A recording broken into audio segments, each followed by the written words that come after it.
Hello and welcome to the Bad Decisions Club podcast edition. I am your host, Professor Cunningham, and with me, as always, is my illustrious co-host, Gale Stronghammer. Gale, how are you doing tonight? I'm elevated to co-host? That's great. I'm doing great. Well, I figure since there's only the two of us, this is clearly a much more sort of podcasty kind of thing. Our streams are already labeled as podcasts by YouTube, so we may as well lean into it. As you can see, this is my normal background. It's all green. I don't actually have all of those backgrounds behind me. I know that's a big shocker. You don't have live animations Okay. projected on the wall behind you. I'm going to drop the NPR voice now. So today, because we have a bunch of people out and because we didn't want to just not stream at all, we have a little bit of a fun evening for folks who are here today. It's going to involve a little bit of art. It's going to involve a little bit of reminiscing on adventures past. And it may be quick and it may be not so quick. We will see exactly how it goes. I have no idea. So strap in. This is going to be a fun one. Where do we want to start? So for those of you who are somehow still unaware, Gale here is is our primary note keeper for the campaign. So if someone don't want to have to watch the entire VOD, we can usually count on her to have the details. So when we were talking about maybe doing a recap episode so that, folks who weren't aware of our, 2 years of backlog could just kind of jump right in. I have this incredible document in front of me with just huge amounts of information that we may or may not get all the way through today. But I'm really excited for it. Yeah, I mean, I've got a less organized note thing here. I don't know if anyone can read it. Probably not. We'll Definitely see. Can't read that, no. Maybe someone saw something they weren't supposed to. We'll see if you can read any of that. This is how I take notes while we're streaming. And they say that writing with a pen or pencil is a lost art. So I can't read it most of the time, but sure. I cannot write with a pencil. It makes my wrists hurt very, very quickly. So why don't we go ahead and start with let's start with just talking a little bit about the Sunless Citadel, which was our first dungeon, and then we'll do some art from you, and then we'll check in and see where we're at from there. In fact, do you want to talk about it while you're drawing, or do you want to separate them out? How do you want to run this? I think I'll talk better while drawing, because we're trying to do a recap of everything, right? 2+ years. Right. Talking takes a lot longer than drawing, so I'll jump into it. Okay, talking takes a lot longer than drawing for you. It's important to note that that's not a normal thing. No. Did I say it backwards? Drawing takes longer than talking. That's yes, what I meant. Okay. And I'm going to put you on the main screen so you're a little bit easier to see. Yeah. It's me and Blackjack. Yeah.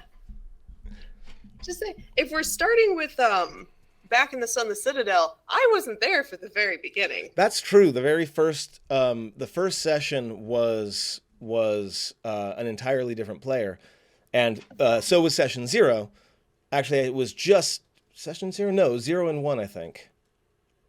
I actually don't remember. I think it might have just been session 0. And then we had one without a fourth person, and then yes, so you came in session 2, which is the third session because we started with 0 because math, and that came straight out of a box, right? We made a couple of very brief adjustments to the Sunless Citadel, but for the most part, I did it right out of the gate because I had not been doing any sort of streaming before. I remember, of course, the twig blights, and yes. getting hired by Barnabas, actually, if I recall, to go and check this place out. Yeah. Yeah, because it all started with the oops all nobles, right? Right. because it was Hyacinth, Calder, Clarion. Remind me of the half-orc woman, Her name was Sherog. Sherog. I'm just gonna really quick. There we go. That makes it a little bit easier to see. Yeah, and And everybody was happy and glad to be there. It was sunshines and rainbows. Nothing went almost wrong in the very first session, right? in the very first session, it was twig blights, and then the dragon door, I think. Oh no, someone got bit by a snake. That's right. Man, it's been so long. I actually have to go back and watch our backlog myself. So they went down into the Citadel, and it was only a couple of sessions. Like, this was not a long segment. They met Meepo, who of course became a crowd favorite. They made a deal with the kobolds in the Citadel to try to sort of overthrow the goblins in the other half of the Citadel, in exchange for some magical items and the key to a door that the group had not been able to get through. Right, and but the townsfolk and other people had been like, some heroes have gone missing. If you can find the remains or what happened to them, bring back proof.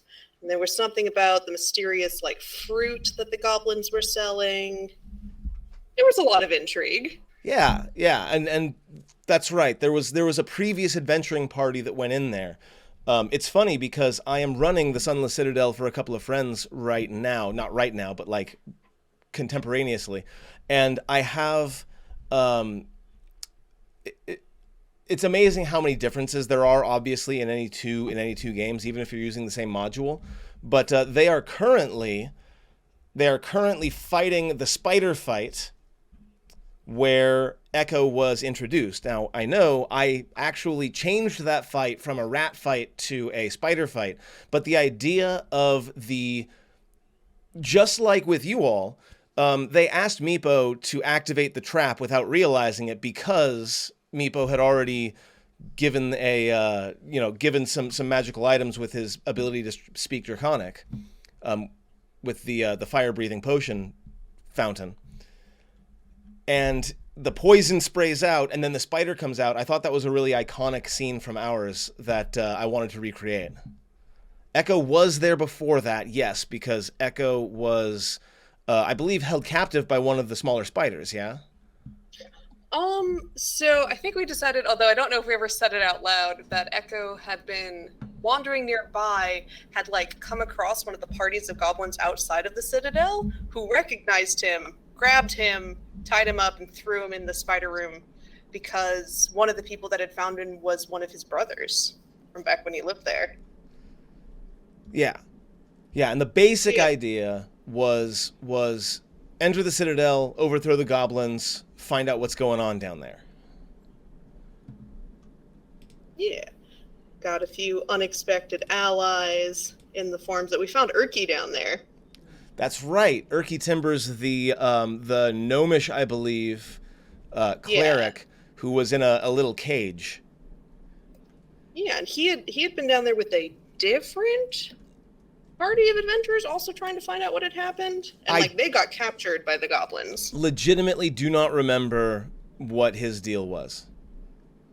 I just remember he was very like, oh, thank you. And then he's like, why are you with a kobold? Why are you with a goblin? What's going on here? Y'all are weird. And so it was great, very great to have like this kind of stock standard adventurer from a different party look at our party and be like, wow, y'all are freaks.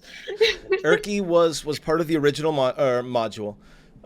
I ran him more or less exactly as the module recommended. I'm skipping around because it's been so long, my memory is all faded, but the whole reason why the kobolds were upset, and Meepo in particular, is because they were the stewards of a white dragonling named Calcrix, who had been kidnapped for some reason by the goblins. And that was kind of the big motivation for the kobolds to hire the adventurers, possibly the third team of adventurers to attempt this, to go and try to rescue her and kill the goblins. Wrong layer. I'm drawing. I always draw on the right layer. Don't worry about it.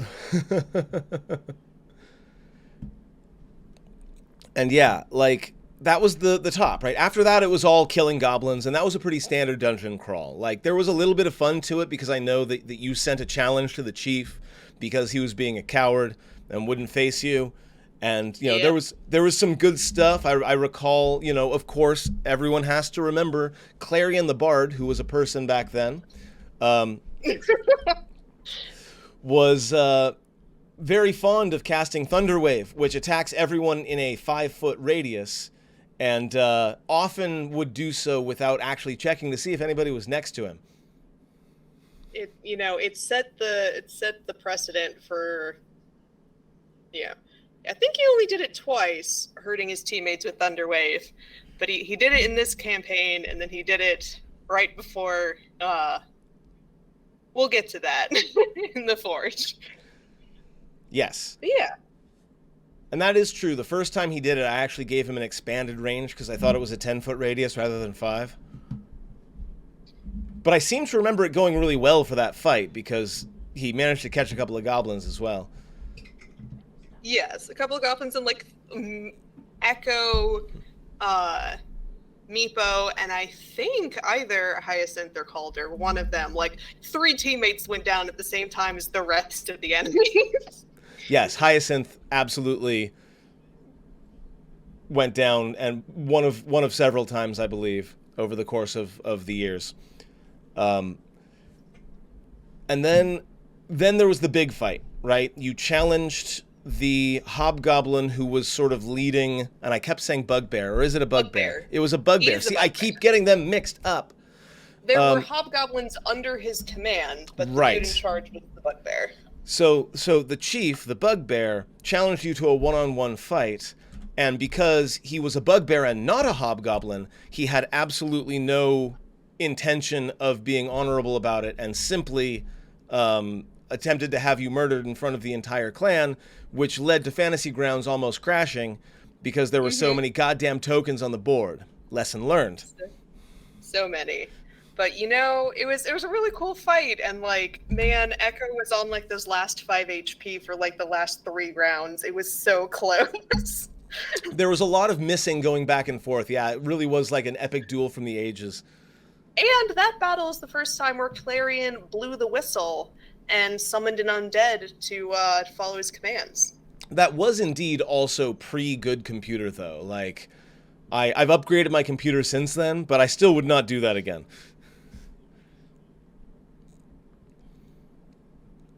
Yeah, so Echo defeated the war chief that killed his father, became the war chief, and like we stayed the night with the goblins and then went further down to see what the fuck like the tree and this weird druid and Belak was all up to with all these undead. Hyacinth absolutely did not trigger a trap on a treasure chest. Right. Definitely did not happen. And then yeah, because like the passage leading directly down was overflowing with vines and sort of thing. And you go down there and you found all of this evidence, not only of undead. By the way, there were a couple of undead that jumped into the fight with the goblins, which was a little bit unexpected at the time. But yes, Silverkey, we did have a moment where you tripped a trap, but you also used a bluff to make sure nobody could see it. So it's like, what trap? No, it's fine. Everything's fine. And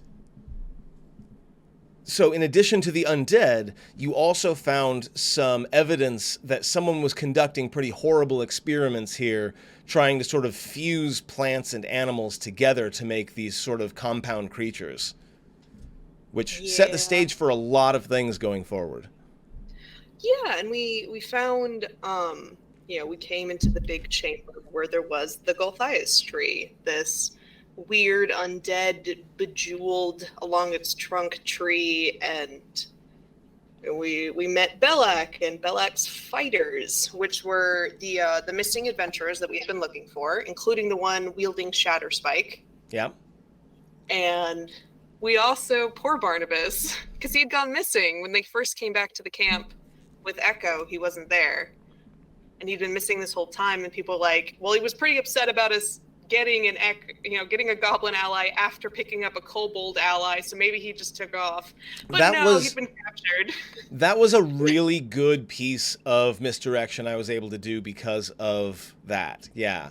Because, like, he did, like, throw an axe at Echo's head because, like, we're here to kill the goblins, right? That's what we're here to do. There are spiders here, but a goblin comes out, you kill the goblin. And it's come a long way since then. This is what we call a meet cute. If you are a psychopathic Dungeons and Dragons character, yes. Yeah, I mean, how many other Dungeons and Dragons, like, eventual romances first met in combat? It's got to be most of them, right? It's probably a healthy number, yeah. But yes, we get down there with Belak, and he's got the old adventurers as, like, vine-infected zombies, and also... Sorry. Camino just made an excellent pun, and I had to acknowledge it. Yeah. And then we also... Barnabas was down there, and then we fought, and it was a hell of a battle. We had a guest come in and play Belak. Right. And gosh, that battle was so long. It was so long because druids, right? A druid, and I believe I skinned out Belak as a moon druid, have just so many hit points you have to chew through. Yes. I believe this was also the first time, not downstairs, upstairs during the fight with the goblins, was the first time Clarion used the necromancy whistle, yeah? Yeah. To animate a goblin who immediately came and, like, I believe did pretty well in the fight. I don't recall exactly. I do remember Clarion getting stabbed in the dick, though. I'm sure that happened. But yeah, the fight with Belak was epic. Very few fights I've ever run have gone longer.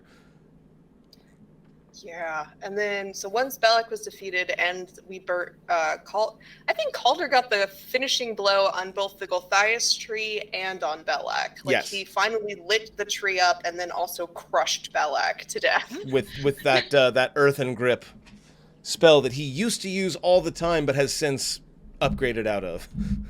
Yeah, and then we saved Barnabas from the, he was pulling the vines out, which was supposed to lead to death, but we used the super special golden apple from the Gulthias tree to heal him from that. So setting the stage at the very beginning, that once someone is ensnared by the vines, like, getting them out without killing them is not possible. It takes a miracle, yeah. And we are still operating under that assumption, especially since the blight, when it invades a person, has gotten more and more subtle. Like, current day Belak is blighted, but he's blighted in a much less, like, ropes around his arms kind of way. Although yes, with the large creatures, it's a little bit less subtle. Well, like, thunder wasn't subtle at all, but we'll get there. So that was the sun. Yeah, we defeated Belak, we burned down the tree, we got all of the loot, totally didn't set off explosive runes, and got out of the Sunless Citadel and went back to the town of Oakhurst? It was Oakhurst, yes. Yeah. Kind of had a little bit of a celebration, found out Barnabas was a dwarven king. That's right. That was another reveal that I was looking forward to throwing at you, because, like, oops, all nobles. Nobility, royalty, like you do. And yeah, we all parted on good ways, and that was the end of the Sunless Citadel. And then we had a year of downtime where I had folks do, like, little epilogues, because I said from the beginning that folks were allowed to change characters if they wanted, right? You did not have to play the same character from module to module. So I gave everyone a chance to sort of figure out where their characters were going. And then, of course, a year later, Barnabas once again approaches the folks that were so trustworthy the first time and asks to hire them for another project. Although, speaking of playing the same character, Calder returned. Calder has played, Jeff has played very few games as not Calder. I've pulled him as an NPC a couple of times, and of course he's played Pyre a few times. But for the most part, Calder's been a pretty constant part of our party. And then he came back with Meepo, who now had class levels. The people demanded it. That's all I'm saying. The people demanded that Meepo remain, so he came along for this one. I obviously wasn't going to keep him along forever, but like, I mean, who am I? Who am I to stand in the way of the will of the people? Right, and then he's the one who actually took Shatterspike. Yes. And he had Paladin levels. That was a result of a Twitter poll that I put up. Yeah. So, but he had gone off with Calder and lived at Calder's place for that year and trained. Yeah, and the general idea of the plot was that out on a sort of solitary mountain called the Stone Tooth, there was like smoke emanating from the mountain, and like dwarven history says that there's a citadel out there somewhere in the mountain that hasn't been found for a while. And I don't remember exactly what it was that opened up the path. Maybe it was the orcs that did, but like it's now a place that is of interest, perhaps active again. Yeah. So Barnabas was like, "Hey, I know some adventurers. Let me hire them to go scout it out." Yeah, because surely nothing bad will happen. And we talked a little bit, I don't remember exactly when it happened, about how Barnabas is the monarch of kind of a dying citadel. Like, you know, they've taken all the rare metals from the ground. They have to, you know, delve deeper and more greedily, as it were. And of course there are monsters down in the Underdark. So, you know, people are leaving, people are dying, and Barnabas was looking for a new direction for his clan, and a potentially legendary citadel with a potentially legendary forge in it. You know, that seemed like a good idea at the time. Now, there was a long conversation about whether or not you should take a cartographer. Well, hold on, because we had Calder and Meepo, but we also had Clarion come back. Clarion was a recurring character. But Echo, I believe, is not in this one. Nope, he was off having a good time, returning to the circus and living in Neverwinter. So we had two new characters. We had Lore, and we had Charlotte.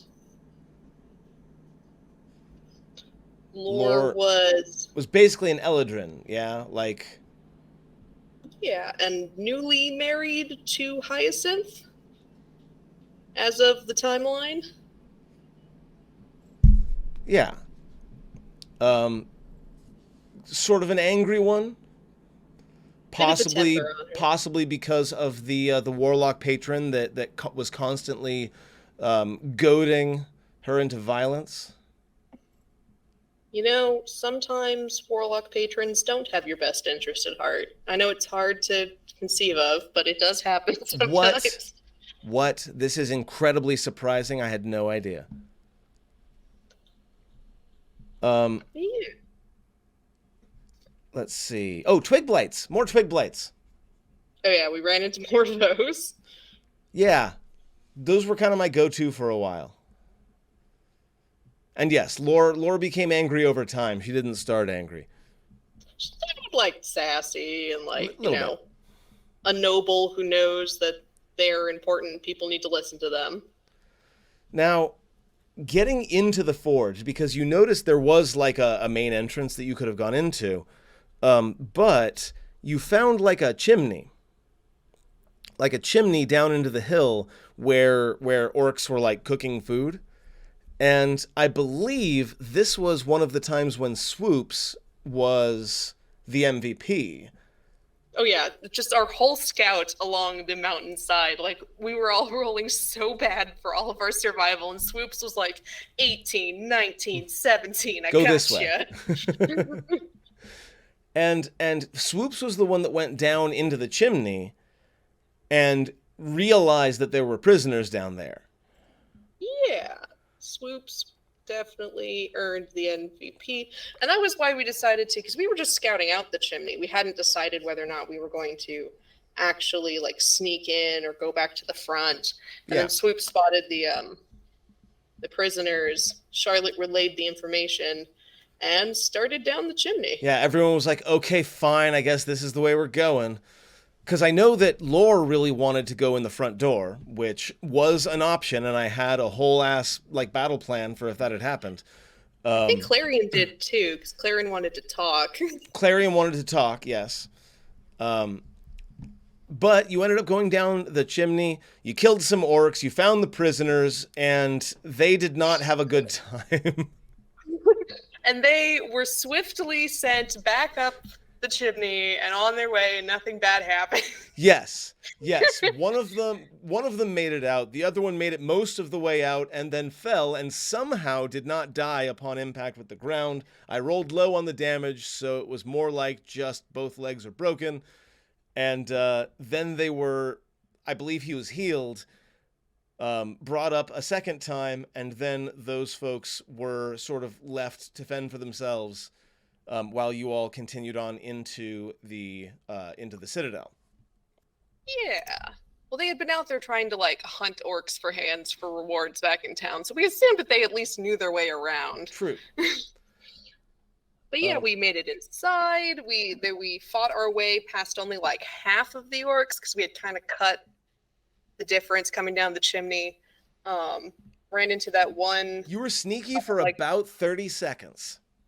Yeah. You were sneaky for about 30 seconds, but then I recall, it may have been Lore that was, you had cast sleep, or you had walked into a bunch of orcs that were asleep and just massacred them.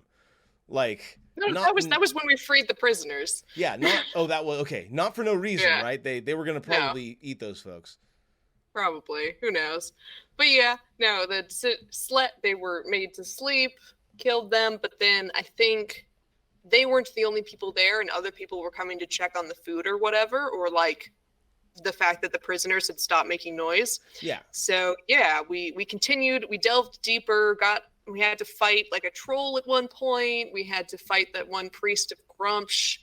And then we got to the chamber where it seems like even the orcs hadn't gone quite that far yet. Right. With all the sturges, the bats. Yeah. You found the bat insects.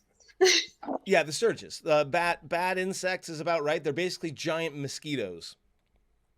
Yeah. Like the blood bugs in Fallout. I've had Fallout on the brain for a while.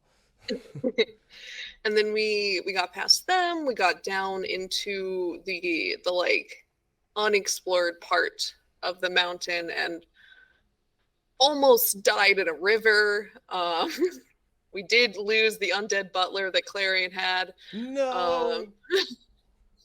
And then we made it to the Glitterhaim proper. Yeah, the Glitterhaim was a map that I actually scaled up because it felt like it was too small, which is why at one point you encountered a dwarven burial ground full of like 10-foot by 10-foot caskets. Yeah. just because I had re-squared things because I wanted it to seem larger. And it worked out. It was a really nice bit of exploration. Like the Glitterhaim was really open-ended. There were a lot of different ways you could have gone. And I really enjoyed that. You know, and I would have, if I had been smarter at the time, definitely said these are mausoleums. That would have been a although you did also see some bodies, right, at one point of dwarves that were clearly like giant sized, but still mausoleum. That would have been a good thing to say back in the day. But yeah, so we got there, we did some exploring, and then we fell down. Okay, most of us fell down a hole.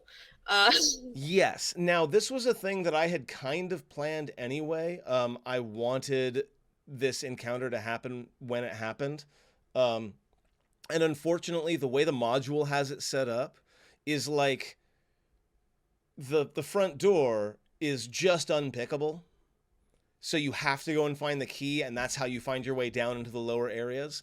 But because there was already kind of a squabble happening between two characters and a rope going up and down that cliff, and then some bad dice, rolled, and I thought, okay, this is the best way to go about it. So yeah, the ground opens up underneath them. They find themselves in a lower level, as opposed to going down the stairs like most adventuring groups would have for that particular encounter. Yep. And we were in a lower chamber, and we explored a bit, and we found ourselves in the lair of a roper, where a very unfortunate crit happened. Yes. And Arian was no more. That changed the entire tenor of the game, like the campaign. We devoted an entire season afterwards just to dealing with the consequences of this. And like I've said it before, I used to be the kind of GM that would delight in killing player characters. I have since, come to terms with that and stopped doing that. But also, this was not intentional, and I didn't want to fudge dice rolls or anything like that to save the character. And when you double up someone's maximum HP with a horrible crit, the person dies. That's just all there is to it. And it was a very, very big deal, and it really altered the course of the entire campaign. It did, and Jen swapped over to her secondary character of Kretha. Yet another way how this changed the path of the game, because Kretha is one of the best characters we currently have. I love her so much. Meepo was with us. Yes, he was part of the Roper fight. He spent most of the time trying to chop the limb that had been holding Charlotte under the water. Like, we talked about what happened to Clarion, but Charlotte was in pretty dire straits as well for a little while anyway. I mean, okay, the opening of the fight, Charlotte got grappled by the Roper and pulled underwater. But then, like, the first athletics check she did to break out was like a nat 20. Right. And it was just ridiculous the amount of luck Charlotte has done. Because again, through the entire Forge of Fury, Charlotte never took a point of damage to her actual HP. She's an abjuration wizard. She has her ward up. She never actually took a point of damage the entire campaign. Yeah, I had to rebalance encounters around Charlotte once I realized just how powerful. I have never played an abjuration wizard. I have never seen someone play an abjuration wizard, and that was terrifying and awesome as well. There was a lot of drama, like not just in character, but kind of off game as well, because we had months afterwards. There were a couple of misunderstandings between players and between me and some players, and things were bad for a moment. But then that was the lost session, right? Like, yeah, we got back together after months, and then because of some Twitch rules that I didn't realize, my VOD got destroyed, and we had to totally recreate the entire thing, which is too bad because it was an epic combat after that.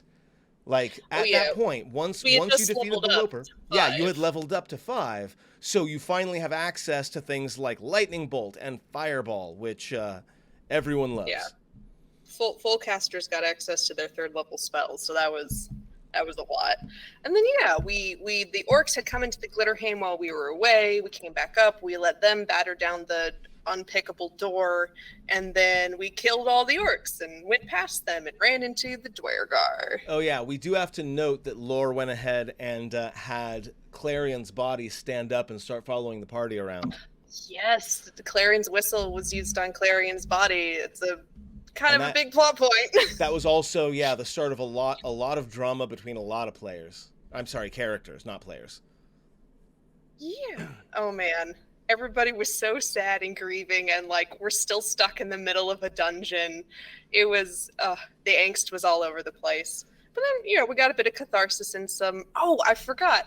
After we killed the orcs and got through the door, we ran into a drow who had apparently been following us around the entire time and occasionally killing swoops, because swoops could have actually seen the drow in their weird invisibility. And the drow was like, I saw what you did those orcs. I'm out of here. Enjoy a rope trick. Bye.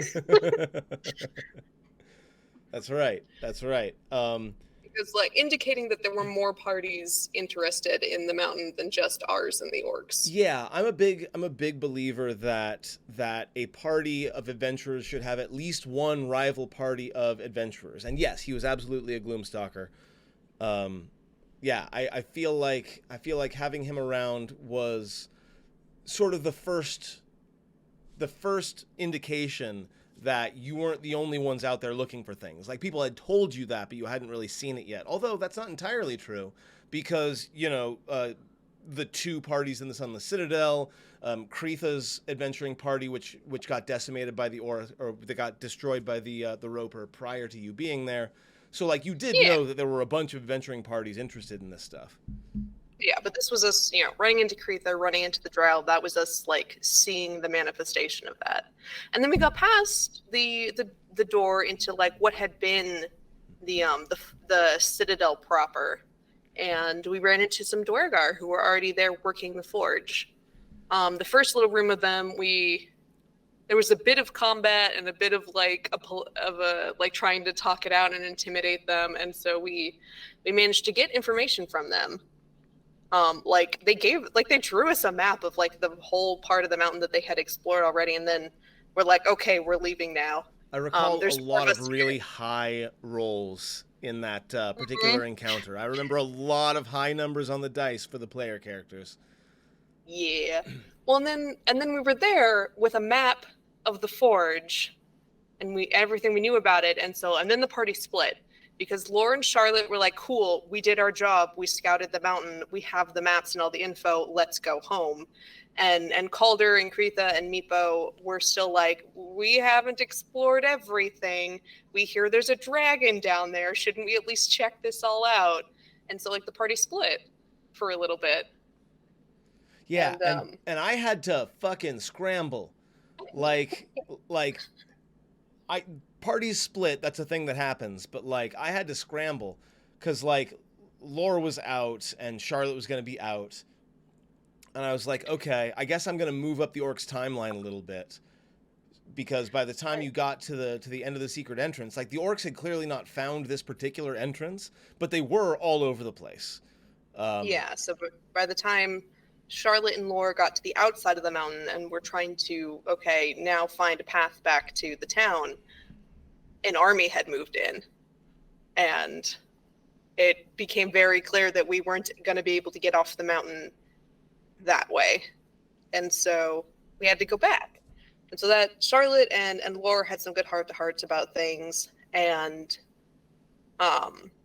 back with the other three, they all slept in that first kind of room of the forge proper, and were visited by visions of Durgadin himself and all of that. And it was very like, this is a haunted old place. Yeah. And so by the time the next morning the party had met up again, it was already kind of that, like, this place is haunted. This place has restless spirits in it. And then as we went to the first part, we were exploring not the forge proper, but the rest of the citadel, we ran into the ghost of Arundel. Yes, who I believe I've been pronouncing Andoril this whole time, so I'm just gonna stick with that, even though I'm pretty sure your spelling is correct. I have said Andoril on stream so many times at this point that I'm just gonna stick with that. But yes, so Andoril, the dwarven wizard, mage advisor to Durgadin, who was the final survivor of the Citadel as far as he knows, and was dealing with some guilt.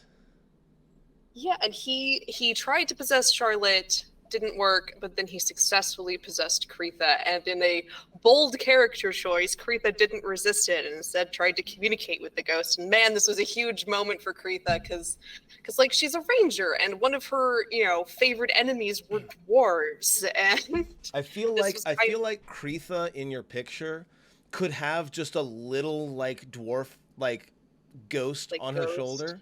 Yeah, just a little dwarf ghost. Um, because he started out like being super upset, and of course the way ghosts are, but she was able to break through to him, find out what happened, see a vision of King Durgadin before he died, except from a different perspective, and convinced him that he was not, he was not responsible. He did everything he could, and they were able to lay him to rest. And I think that was a really big, It was a big maybe deal. unintentional thematic moment, because here's a literal ghost who's centuries old at this point, dealing with what is essentially one of the world's worst cases of survivor's guilt, and the entire party is dealing with survivor's guilt around Clarion. Yeah, it's amazing how these things sometimes work out. I did not expect. I expected you all to kill the ghost, right? Like, if nothing else, Meepo was a paladin. He missed his smite the first time the ghost came around, but you all could have killed him. But it not killed, but you all could have destroyed him. But like it ended up being so touching that I took out a social encounter that was going to happen later on in the Citadel, because I felt like this filled that pillar of play. Like, we didn't need there was a succubus that was going to attempt to pull Calder specifically, because Calder would probably be pretty susceptible to it at this point. Try to pull him into a room alone and kill him. But like, I felt like that would actually have hurt the drama of the moment if that had happened. So I removed that NPC from the module.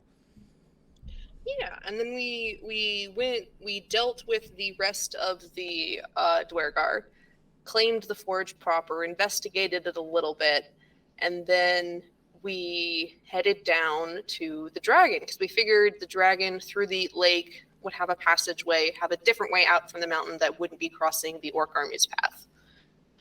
And so we headed into, dealing with a dragon, and this wasn't a baby dragon. No, that was a last ditch like effort, right? It was we don't have any other choice. I recall Calder even thinking about like trying to use Misty Step to try to get the hell out in some more direct way. But like, you really only had the one choice. It was go through the dragon or stay stuck here until the orcs overwhelm everything. Yeah. So we went down, and we did try the diplomatic route first, and we succeeded by the skin of our teeth. I believe, because we needed like 5 successes before we got 3 failures, and we got 2 failures right off the fucking bat. Yes. Oh man, we did not even talk about Meepo and Calcrix in the Sunless Citadel, because that does kind of inform what's going to happen here. Because Calder, so backtracking really quick, Meepo went to confront Calcrix and try to bring her back. She used her frost breath at him and damn near killed him. And Calder immediately comes in, uses the potion of fire breath, and subdues the dragon very, very quickly.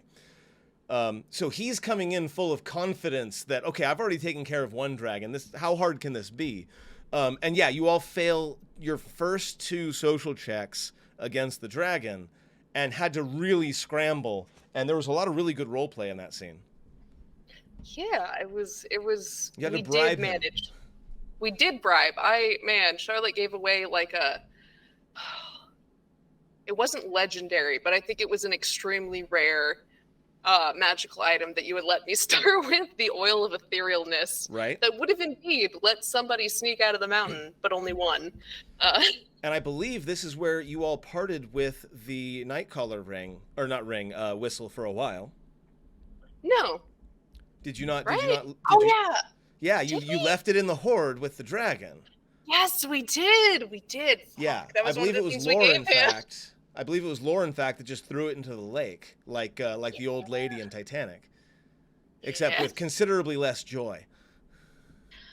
But yeah, so we got the dragon convinced that the orcs were a much bigger problem, and to let us go past after we'd given enough loot.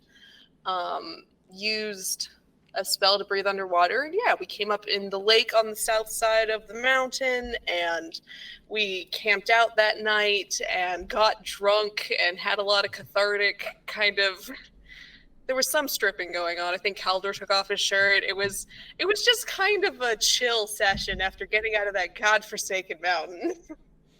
Yeah. Yeah, And that then the was next day, the forge of trauma, basically. Yeah, the forge of sadness. I agree. we go back to that town and find that that's been destroyed. Yes, I was in a dark place when we had that particular session, and yeah, so the orcs had already found, The I nearest believe it town. was, what was the town's I don't name? remember. I have no idea. I've tried to remember it. Doesn't matter. Um, It's not there now. Blasingdale. Blasingdale. Blasingdale. I don't know why I remember that, but I do. And then yeah. Well, So, oh my but, gosh, I can't believe we've forgotten to talk about the best NPC ever, Kevin Bonewolf, who we had originally hired to come with us and guard our cartographer, who we had left at the foot of the trail of the mountain back when we climbed to investigate the chimney, who did, in fact, successfully get himself and the cartographer back to town safely and then out of the town safely when it was attacked. Kevin Bonewolf, secret MVP.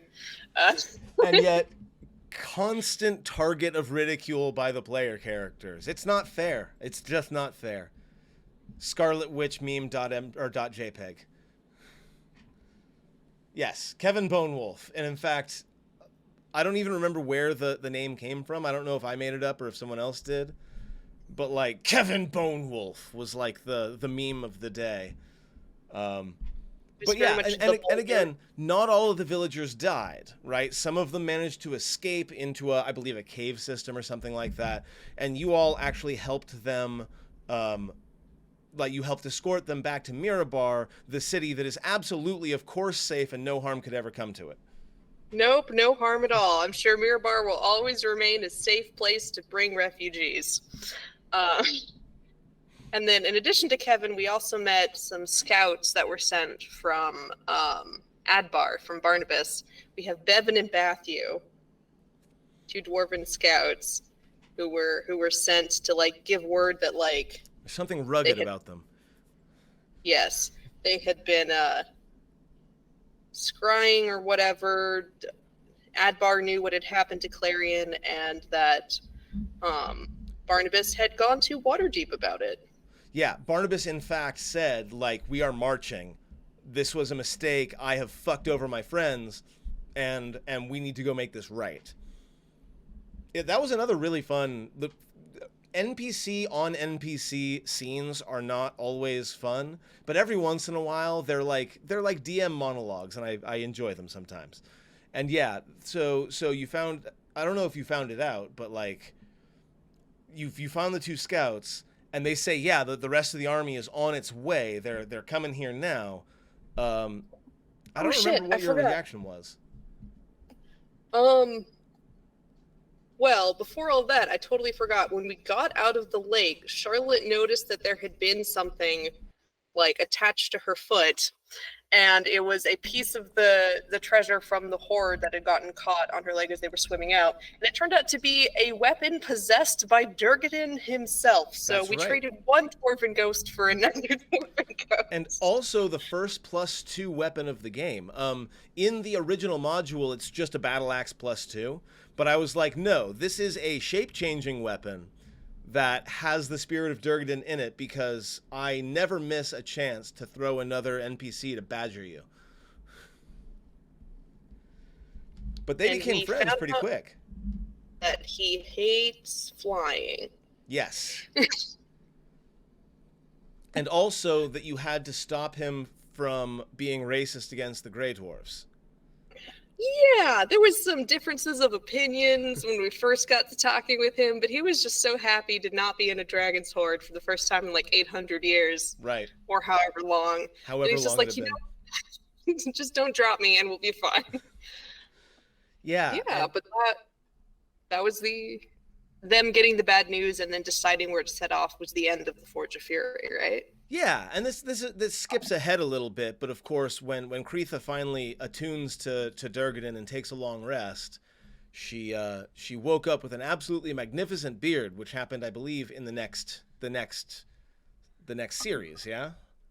No, that happened during Road Trips and Reunions, two series in the future. Wow, that happened that far in the future? Wow. Yeah. Did not It took her a realize. while. Yeah, because okay, so It took her moving a on while to to the fully next. attune. Yeah. Moving on to the next one. This was what we called the Waterdeep adventure. Yes, I'm a very, very creative um, dungeon master. I can name things very quickly and easily. So because it was an When it was adventure in Waterdeep, now I chose this. This is our first like sort of foray into homebrew because this was I was using the maps and some of the lore from Dragon Heist, but this was my first like starting to make my own plot. And I'm glad you have this because I don't remember a lot of what happened during that. Yes. There Uh, was so the party split. Meepo went back to the Sunless Citadel once we got south of Mirabar. Lore and Charlotte took Clarion's bones and went back to Hyacinth's estate to properly bury him and pass on word of what had been going on with the war and whatnot. And Calder and Cretha decided to head down to Waterdeep to meet up with Barnabas. right. Um, and then I So that was the believe, start. yeah, I believe that's when they coincidentally happened upon Echo.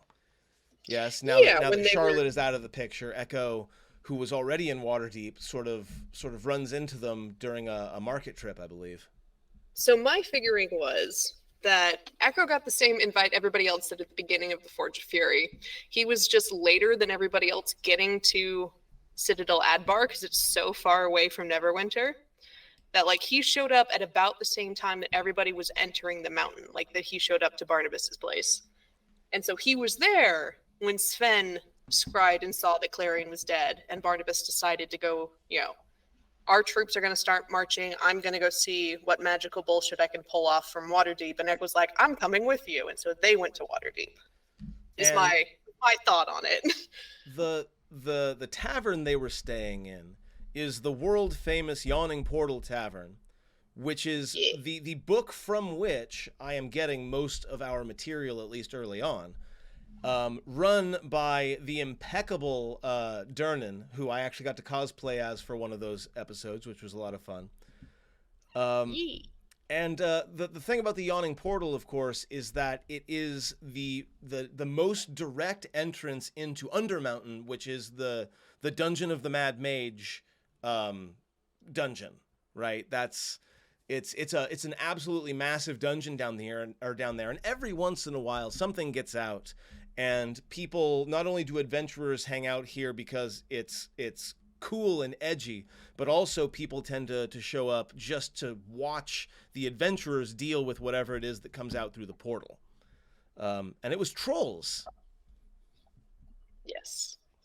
In fact, I believe I made a later ill-advised Harry Potter reference when that happened.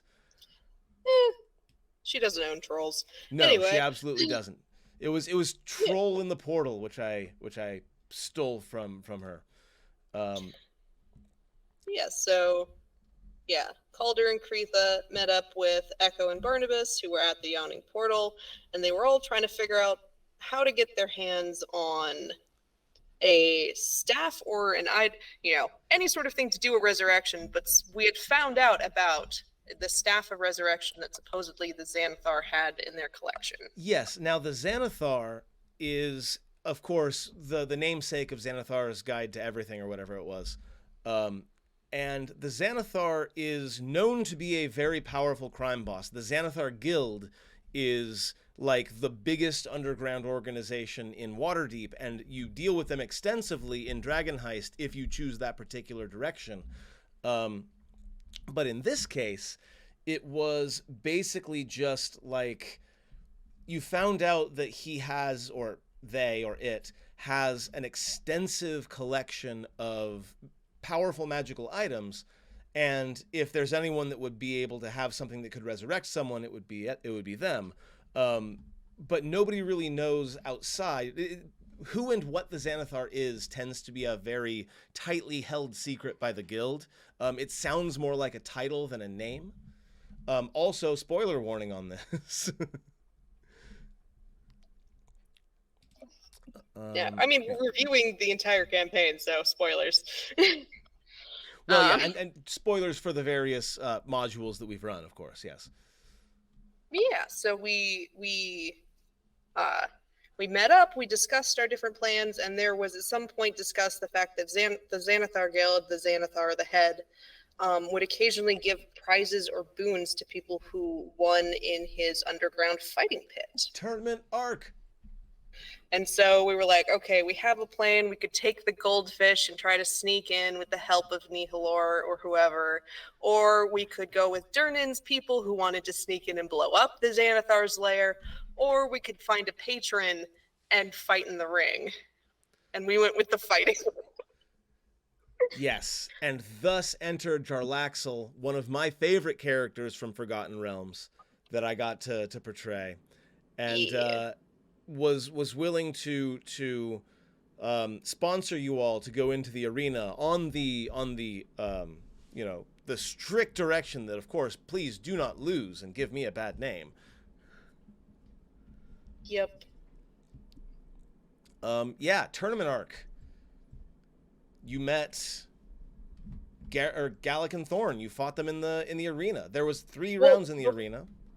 Before we went down there, another notable NPC, aside from Jarlaxle, is we met Marvin the Magnificent for the first time when trying to get more magic items while in the city. I think it's Marlin, like the fish, but I have to look back. Like the fish, yes. He's a little gnome, I believe. He's a little gnome who acts as a go-between for traders and collectors of magical knickknacks. And also deadly magical weapons, on occasion. Yes. And yeah, I enjoy that. Like, I always feel like magical items, like especially the rarer stuff, shouldn't be something that you can just buy at a store. Like, I feel like it's one of those things where you should have to like negotiate with someone. And I like the idea of this. This is a person who doesn't really own any of the items himself. He's just a go-between. He connects collectors with buyers. He's a fence. I mean, a totally legitimate business person. I'm sure all of the magical items that he works with are fully legitimate and all of that. None of them are ill-gotten, not at all. So yeah, we went down to the fighting pits. Kreetha and Echo had kind of scouted it out beforehand with the use of a local goblin gang who is sometimes hired to do manual labor for the Xanathar. And then it was Echo, Calder, and Stinky who entered the tournament because Kreetha didn't want to. No, Kreetha had other things in mind. Kreetha had a different plan, I think. And Barnabas couldn't come with because during that first troll fight at the Yawning Portal, his face got plastered all over like the local newspaper about it, so his cover was blown. He's like, I gotta just lay low for a little bit because, you know, if you don't want to be a king in a city without necessarily having announced yourselves to the lords of that city. So like he was just gonna chill out for a bit. And then you fought 3 rounds, and I know that Kreetha did some stuff in between those rounds, but let's talk about the combat really quick first, because the first thing was Gallic and Thorn, right? Was that? I thought the first one was the Blighted Mound. Oh, right. You fought against so were there 4 rounds?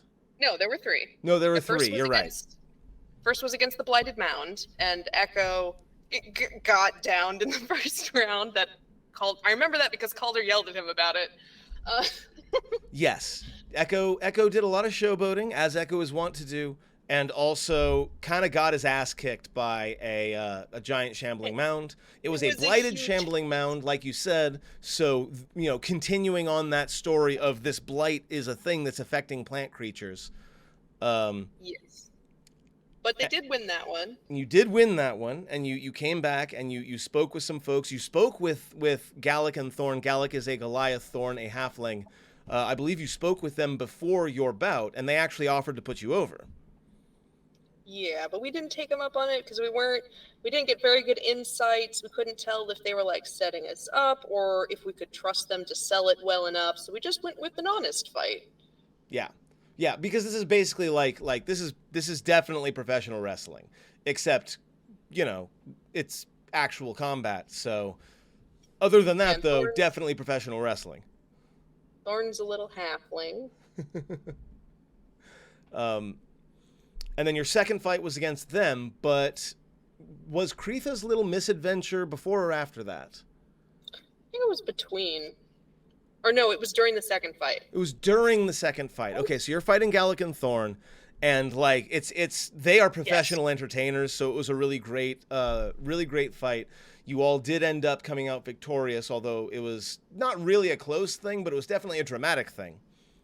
Well, yeah, because Stinky went down in that one, and Echo got to pretend to, have Stinky be his steed and get summoned back, and Kreetha, like halfway through her mission, was like, "Stinky died. Oh, he's back. Okay." But yeah, Kreetha actually did manage to find the treasure room where they were holding the staff we were after, and then as soon as she found it, she's like, "I should not take this, because if they win, they're gonna come and find that somebody stole it."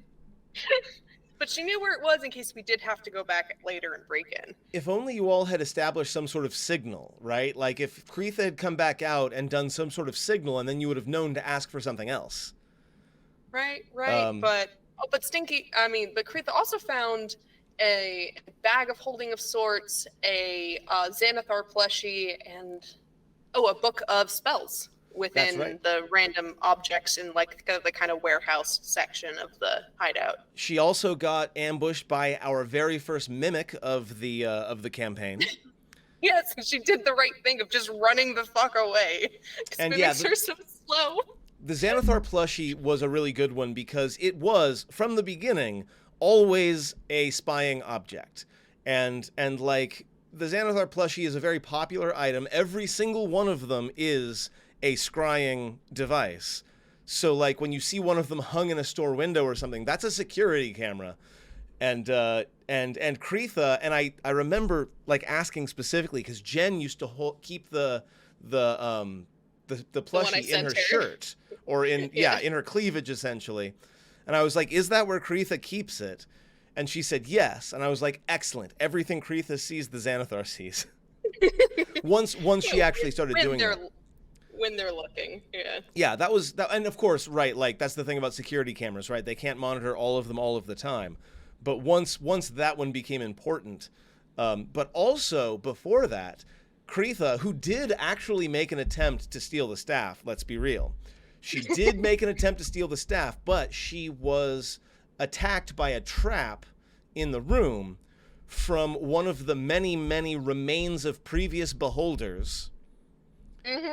Because Xanathar, and you learn this later on, is a beholder, but also is not like the first Xanathar. The thing about beholders is they tend to dream things into existence. Specifically, they dream other beholders into existence. That's how they reproduce. But with the Xanathar, generally speaking, if they dream a beholder into existence, they will either kill it because they're afraid that it's going to try to take over their spot, or they will be killed and their spot taken over. So there were like urns and urns and urns of beholder dust, because disintegration is a favored way of killing. But also there were these big like Bacta tank looking things with beholder bodies floating in it that freaked Kreetha the hell out, and also aimed a disintegration ray, an alleged disintegration ray at Kreetha, which was what really decided her in the favor of getting the fuck out and not stealing the staff. She absolutely would have stolen the staff if that had not happened. Oh man, just consequences be damned. That episode when we do the talk back after that one, and it's just me and Em asking Jen, "What was your plan?" And Jen just being like, "I don't know." It was great. True D&D vibes there of I didn't think I'd get this far. And then we went back to the tournament. We fought our third and final match the next night, versus a red wizard of Thay. Yeah, well, I knew that Calder had some dealings with them, so I wanted to throw in the extra bit of drama. So, like, the Xanathar Guild captured this wizard, and fun thing, those of you who have seen the D&D movie, the Red Wizard of Thay is the main antagonist of that movie. So clearly, this was our idea, and the folks that made that movie owe us some money. But the fight went really poorly at first, and then really well. He had summoned an earth elemental to begin with. Yes. And it was it knocked you all around a bit before I believe it was Echo that managed to shatter his concentration with a shot to the nuts, Johnny Cage style. Man, I love monks, and the fact that, like, you're gonna have to roll so many concentration checks once they're up in your face. And it was great. Not only did I break his concentration, I also stunned him. So the next round, Calder came up and just, I think, stabbed him through the heart. Just ran him through, yeah. Metal as fuck. Yeah. Yeah, even had a chance for that, like I want my father back, you son of a bitch kind of thing. He plunged the sword in, and he had time for some sort of dramatic last one-liner before the wizard died. Speaking of the wizard dying, he had like a death throw spell that like started raining demons down, not only on the fighting ring, but like the entire audience too. Yeah, they summoned like 16 or something demons, which was a lot of fun. I got to show off the Xanathar's powers because I went ahead and Go ahead. Yeah, because I went ahead and threw him into the combat tracker, and we got to see that a little bit. We got to fight alongside a beholder. D&D dream come true. And then we make the request, right? You make the request, and totally without any sort of ulterior motive whatsoever, the Xanathar absolutely agrees to give you loan of the staff so long as you promise to either give it back, or if you somehow, I don't know, maybe lose it, pay back for it. Yeah, it was a loan. And so we took off, we went back, we met up with everyone, and then we had to like tie up the loose ends in the city before we headed out. I know this Kretha, was the bag she had found in the Xanathar's lair had a token on it, a feather token on it, which was the symbol of like Jarlaxle's company. Yes. And so he actually found her later and was like, "Hey, I like your style, join my gang." And she was like, "Okay." Yes, that is another side note, is that while you were all in the arena, you did have some incidental exposure to Ghost, although at the time you probably just, looked past, right? Because it wasn't one of the characters you were interacting with, but there was definitely Ghost in the background of that. It's like one of those moments when you're rewatching Gravity Falls and you see the time traveler in the background of like the first 5 episodes. You go back in the skirmishes, you can see Ghost in the background. Yeah, definitely. Yeah, so Kretha got recruited to join Jarlaxle's gang. Calder went and he had been talking to nobles in the city and he'd gotten invited on a hunt. And so he went on the hunt with them and rolled super well on everything he tried to do. Embarrassed the dude that was his rival, impressed everybody else. Well, and it was an owlbear hunt, and that was A, unethical, and B, they were drugging the owlbears to make them agitated and easier to track. So he not only saved their lives, but also, impressed the hell out of everybody. And like you said, embarrassed his rivals in the process. Yeah, and then Echo had through Marlin had asked for contact with the Emerald Enclave because he wanted to ask them about Belak, and that came through, and so we had a meeting, and it was Echo and Calder went out to a certain glade outside of the city proper, and met the force of nature that is Vesper. He was an owl dude. Yeah, I mean, clearly pulled directly off of The Secret of Nim. And did not seem to have time for this very short-lived creature in front of him. Yes, I acknowledge that this is bad, but he was trying to hint at there are bigger things afoot, which of course you learn later, but because he was such an absolute ass about how he communicated this, of course, you were like, no, fuck off, go to hell, and you and Calder took off.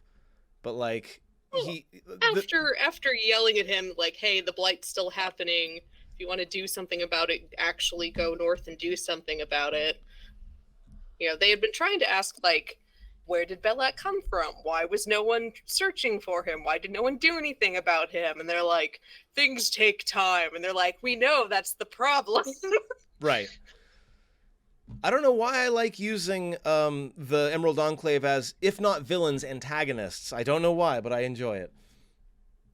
Yeah, and then on our way out of Waterdeep, we hired a messenger to go and give a message to Meepo about where, that we had the item and we were gonna go try to resurrect Clarion.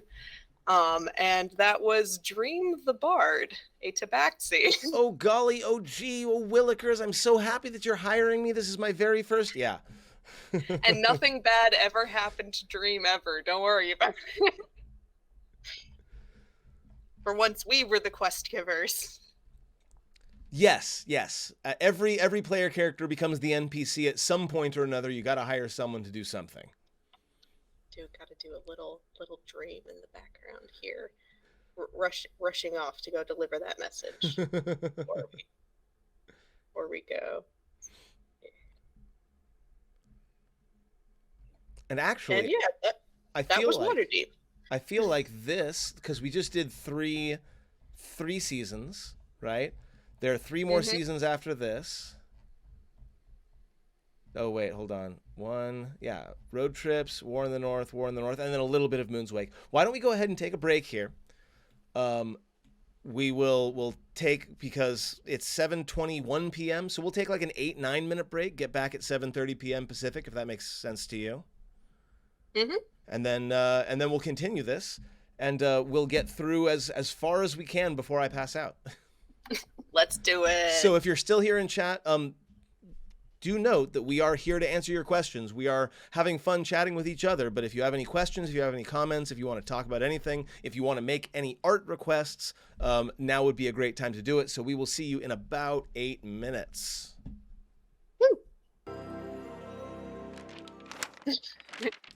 Okay, we are back, and we are continuing to talk about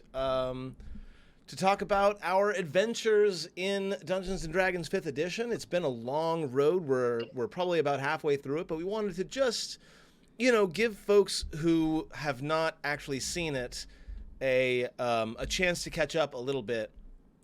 But unfortunately, I'm making a bunch of in-references, so that's not helping. But regardless, I see we've brought back the Primal Stinky. It was requested. So Stinky is Kreetha's animal companion, who I sort of homebrewed into a character into its own right, as opposed to like using bonus actions to attack and stuff like that. And this Primal Stinky, the thing about primal companions is they don't have to be shaped like animals. They don't have to be shaped like anything. They can be shaped like horrible 5-dimensional eldritch horrors, and that is a thing that can happen. So currently we have Shark Stinky, which is my least favorite Stinky so far because I'm terrified of sharks. No, he's not a shark. It's a wizard hat. Oh, that's a wizard hat. He's a wizard. I saw the Stinky. word depths and I thought, like, clearly. But I did want to make a clarification. So there was a big detail we left out about the Waterdeep adventure arc, and that was that Echo flirted with everything. He flirted with Kreetha when she showed up, he flirted with Barnabas a lot, he flirted with Durnan, he flirted with the goddamn Xanathar. Like, yes. It was one of my personal missions, and I did it. You gotta love a player that is committed to playing every aspect of the character, and being faithful to it. So I wanted that on record as, part of our recap. Okay. Yes, absolutely. We can move on. I want to say that was Echo beginning that particular phase of his existence, but I don't think that's true. Oh, no. He's got so many. He lived for a decade in Neverwinter before the story even began, and let me just tell you, he had an active dating life. Road trips and reunions. was a weird sort of in-between arc that we did that had, I believe, two separate groups doing a couple of different things, yeah? I think? Yes. Yeah. We got on the road. We headed towards. Sorry, I'm doing the request. Yeah. But yeah, we got into the road. We headed towards Tribor, and on the way to Tribor, we ran into a new PC, Vic. That's right. Vic was chopping up a something bipedal, and A bounty hunter. Vic's a bounty hunter, right? yes. Well, we found out later. This has come out at this point that that Vic is also a blood hunter, the Matt Mercer class, and was just making sure that these werewolves who refused therapy wouldn't get back up again, and that's pretty fair. They also spot evidence of goblins in the area. Oh yes, Like, we do. they also noticed that, like, this was a random encounter. The random encounter was goblins, and I said, oh, you find, like, a seal from your goblin tribe, and Kreetha was like, oh shit, they're here and they're after me. Yes. I did see that Godzilla stinky, by the way. Very good. Yes. Just got to get the Kamada-kun. I'm a metaphor. Yeah, so Road Trips and Reunions, we got Vic as a PC. We also found like dinosaurs that shouldn't have been there. Like the road north was a little weird. The road north was random encounters. I rolled on the table and one of them was the dinosaurs. Like, I made up why they were there, but yeah, like, this was grasslands at your level. And that's what came up. One was goblins, so we did the thing, and one was dinosaurs, so you fought a dinosaur, and then stopped fighting a dinosaur because you realized that it was just like taking care of its kids. Yeah. This is Vic. This is totally Vic. Then we had vampire hunters. Yeah, we split off at Tribor. It was Kreetha and Vic and Stinky went to help Vic with her latest job. And Calder and Echo and Barnabas went off towards Casa de Hyacinth. Yeah, I downloaded, I wish I could plug it because I don't remember exactly what it was, but I did buy a mini module with a map, with maps and encounters and everything. That was like a little vampire hunt, because I know that Vic is not exactly built for hunting vampires, but also like that kind of supernatural hunter sort of thing, right? And thankfully Vic will get plenty of access to werewolves later on down the road. Yes, but Kreetha came with for that. They So they found out, Kreetha and Vic found out that there were some vampire spawns that have been harassing a town. They found out that they were the result of some experiments in this little town. This is one of those. So wait, though I am going ahead. They initially go to a house that has been ravaged by the vampires, right? Like a manor that was ravaged by the vampires. And they had to, like, look through that. They had to check it, do all the detective shit, and found a survivor, right? Someone who had survived the vampire attack by, like, shutting himself in a closet and staying there until all of the screaming stopped. Right? This was like straight up horror movie shit. Yeah, and so they take this lone survivor with them. And unfortunately, the lone survivor was only temporarily a survivor, right? Because when the night fell, the vampiric disease took over. They turned into a vampire spawn and had to be killed, which is too bad because, like, he and Kreetha had a moment, Like, Mm-hmm. he and Kretha had a couple of moments, and Talk then about that she surf had to life. be the one to stake him because she had the crossbow and was able to Yeah. to stake him to end the combat. It's like Kretha just can't stop reliving her survivor's guilt, and Over it's, and over and over again. I think it might be a theme for her, but I'm not sure yet. Um, but so they survived that. They go to this incredibly, idyllic little town with its idyllic little church in the middle of it.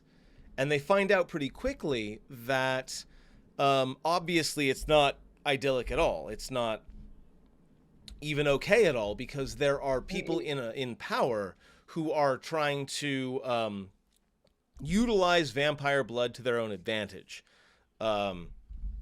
I don't remember exactly how they determined that it was. By the way, James Bonewolf, Yes, the estranged cousin. Um, another bone wolf. He was the guard in the town, and it was also the head. every time I've been like, "Hey, here's a guard. What should their name be?" Everyone in chat is like, "It needs to be a Bone Wolf. It has to be a Bone Wolf." It's like an So Officer Jenny. the Bone Wolves are all over the place apparently.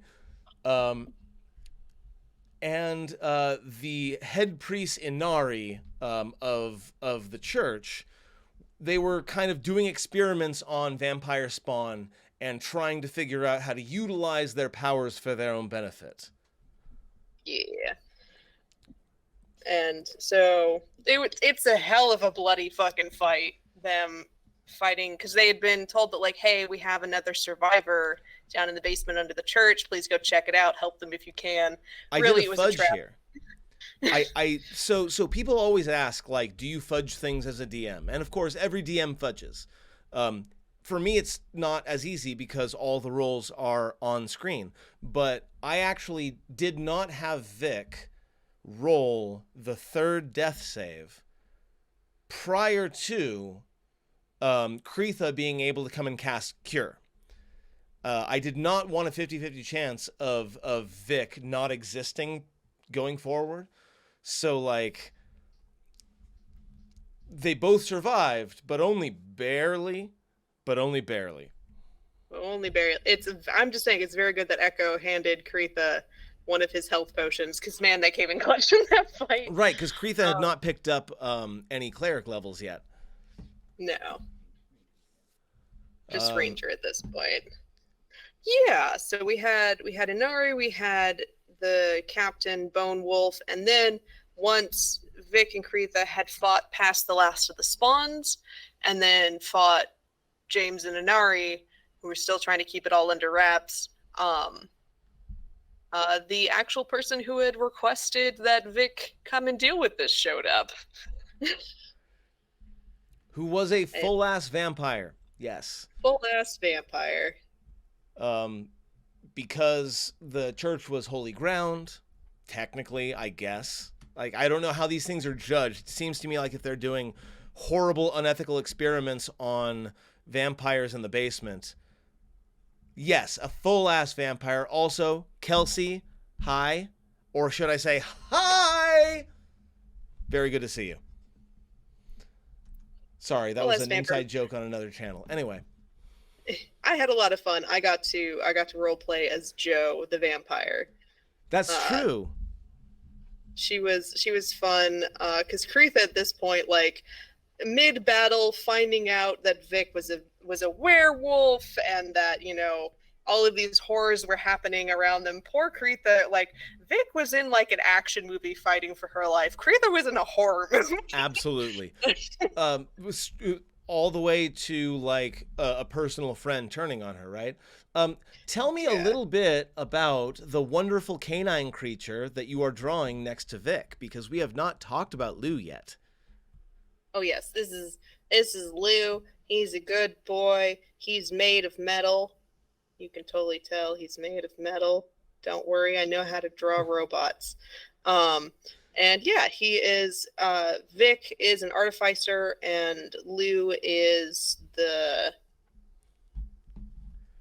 not the homunculus. Fuck it, I don't remember what it's called. Iron Defender, I believe, is the term. Iron Defender that Vic has.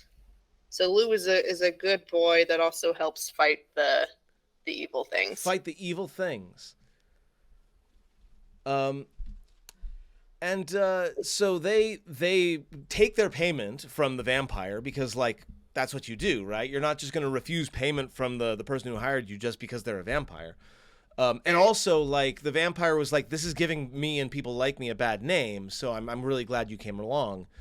And she also gave them some info about, like, I'm surprised you're here. All of the other hunters seem to be busy with what's happening in the north. And so she got to talk about that a little bit. She got to, in fact, this is the first time we learned, I believe, that the gods are involved in this conflict, right? Like that there are powers involved in what's going on right now. Yeah, I mean, we kind of had a little bit of, like, Echo's like, I've been called to this because he now has cleric levels, but that was in the beginning it was more alluded that was just like the fixing the Clarion thing, not like the overarching thing that it's going to become. So yeah, this is the first time she, Kretha was asking Joe, like, why aren't you getting involved? And Joe's like, I don't get involved where gods are. And yeah, It's smart, honestly. for a vampire, yeah, there's a lot of things a vampire doesn't have to worry about. Holy people and gods, that's one of them. And then when Kretha and Vic were heading back to Tribor, there was this really wonderful sort of miscommunication that like, I don't even remember exactly how it happened, but I remember, like, Vic being like, oh, Kretha is not talking to me. That's great. I don't talk a lot either. And Kretha is like, she didn't tell me that she was a werewolf. I'm so mad about this. Why isn't she saying anything now? And there was this whole drama all the way until they got back to the town. And it's a bit Kretha not acknowledging that, like, she is still dealing with her trauma of, like, losing her team in the Forge of Fury and still kind of living with Durgadin in her head and, coming to terms with, like, where is she going now? She's not doing the original job she was sent to do. She's not just hanging out with Calder anymore. Like, she's kind of at a crossroads herself. Yeah. Yeah, and she did not handle it well, and she got drunk for like a week and a half. Yeah, she did not handle it well at all, and spent a long time. And this was, you really got to go back and look at these episodes because, like, Vic was being so sweet to Kretha the whole time. Like, every time Kretha would get, like, blackout drunk, like, Vic would make sure that there was water and breakfast, like, in front of the door when Kretha opened it and things like that. Like to Vic, this is my best friend is in some kind of difficulty, in some kind of is upset for some reason. So I want to be as supportive as I can without realizing that she's kind of the reason for the upset. Or some of it, yes. Yeah. The immediate upset of the, like, I didn't know what you were, and what we got involved in was horrible. That was, like, really bad. Yeah, Vic got involved in that part. That was, and thus tangentially related to, like, her feelings about Vic. And poor Vic is very socially not adept, and thus is like, this is how friends act, right? Surely this is how friends act, and didn't question it. And so while they're recovering or not recovering in Tribor, the rest of the party makes their way to Hyacinth's home. Yeah. Hyacinth, of course, is a marquis, I believe is the name of the title. Someone who has a holding at the border of a territory, and as such is A, fabulously wealthy, and B, has a fairly large estate. And he, so folks are sort of heading back to his place, specifically with Clarion's bones, so that they can... No, Clarion's bones are there. Oh, they're already there. Okay, yeah. Except for the one piece that Kretha nicked. Except for the one piece that Kretha nicked, because if you're going to cast a resurrection spell, you don't necessarily need the whole body. So Kretha was like, I'm going to take a bone, and if we get a chance to resurrect, like, we would rather resurrect Clarion, like, at home surrounded by family. But if that ends up not being a possibility, I'm going to take this toe bone so that, like, we can resurrect him wherever we are. Yeah, I remember now. So I love how, so that misunderstanding, I love how this is also a little bit of like Jeff as Calder saying this too, and I think it's Jeff confusing older versions of D&D, because in 5e, you either need the whole body or you don't need a body. Like, one toe bone is not actually going to make or break any of the spells that exist in 5e, and I love the fact that, like, I kind of like that as a character trait, that, like, Calder was very vehement about this and had a lot of guilt and grief about it, but he's just straight up wrong about this magical bit. About how the magic works. Yeah, totally. Yes. I mean, he is a charisma-based caster rather than an intelligence-based caster, right? Like, he acts on instinct. And he does later get raised dead, right, through his expanded spell list. So eventually his character's like, oh, this is how the magic works. Okay. Yeah. Like, but I do really like that, like, when he was hurting and grieving, like, he thought this idea that makes logical sense but isn't actually correct and stuck to it, and Kretha supported it a minute. And it didn't really amount to anything, but I think it's a cute character detail. Now, Echo has attuned to this staff because he took one single level in Cleric. And attuning... I think at this point, I think by the time they're at the house, he's got 2 levels. He's got 2 levels? Yeah, I think. But either way, this is a very, very young, very inexperienced cleric wielding unimaginable power, and I believe it begins to take a toll on him. Oh, it does. So it takes him a few weeks to get to Hyacinth's place from Tribor, and in that time, like, this picture is not accurate. He kept the staff in the bag of holding for the most part, but, like, while he's attuned to it, Echo is feeling shitty as fuck, and, like, it's like he's just kind of low-level sick for, like, 2 weeks as they get there. So that was, it was kind of fun to play that, of, like, here's kind of that. I've seen a lot of people do this for a D&D meta of, like, the reason why clerics, when, like, the god chooses them, can't just immediately cast, like, 9th level spells is not because the god couldn't grant them the ability. It's that casting that much magic when you have no experience would destroy you, and most gods don't want to destroy their followers. Yeah, and it's known in D&D that, like, deities and warlock patrons can, like, give extra spells in an emergency if necessary, if the DM allows it. This is a thing that is known to happen. Yeah, and so I like the ability that, like, because they got this legendary item and he is a cleric and he can attune to it, he can channel its magic. It's just not good for him in the long run. See, I was expecting, when I had the idea of the Staff of Resurrection, I thought that you would all gather together and then Meepo would be the one to do it because he has paladin levels, right? And the Staff of Resurrection can be attuned to by a paladin. And then it would have been a much less, like, long-term thing, right? He would have attuned to it and used it immediately, and that would have been that. But Echo's like, no, I'm going to take this on, and I wanted to roll with that story. I thought it was great. Yeah, it was kind of like the explaining why he came back to adventuring, that he got this call to action from Tamora, and at the time, the only thing they knew that was wrong immediately was that Clarion had died. And so he thought, okay, this is the thing I've been called to action to deal with. And so he did very much take on that responsibility without thinking about it too hard. And you, speaking of Meepo, you do actually encounter Meepo on the way back to Hyacinth's place. We do. He comes back in, like, we're like 2 days or something away from the estate, and he swoops in from the sky riding Calcrix, who is now a young dragon, not a baby anymore. And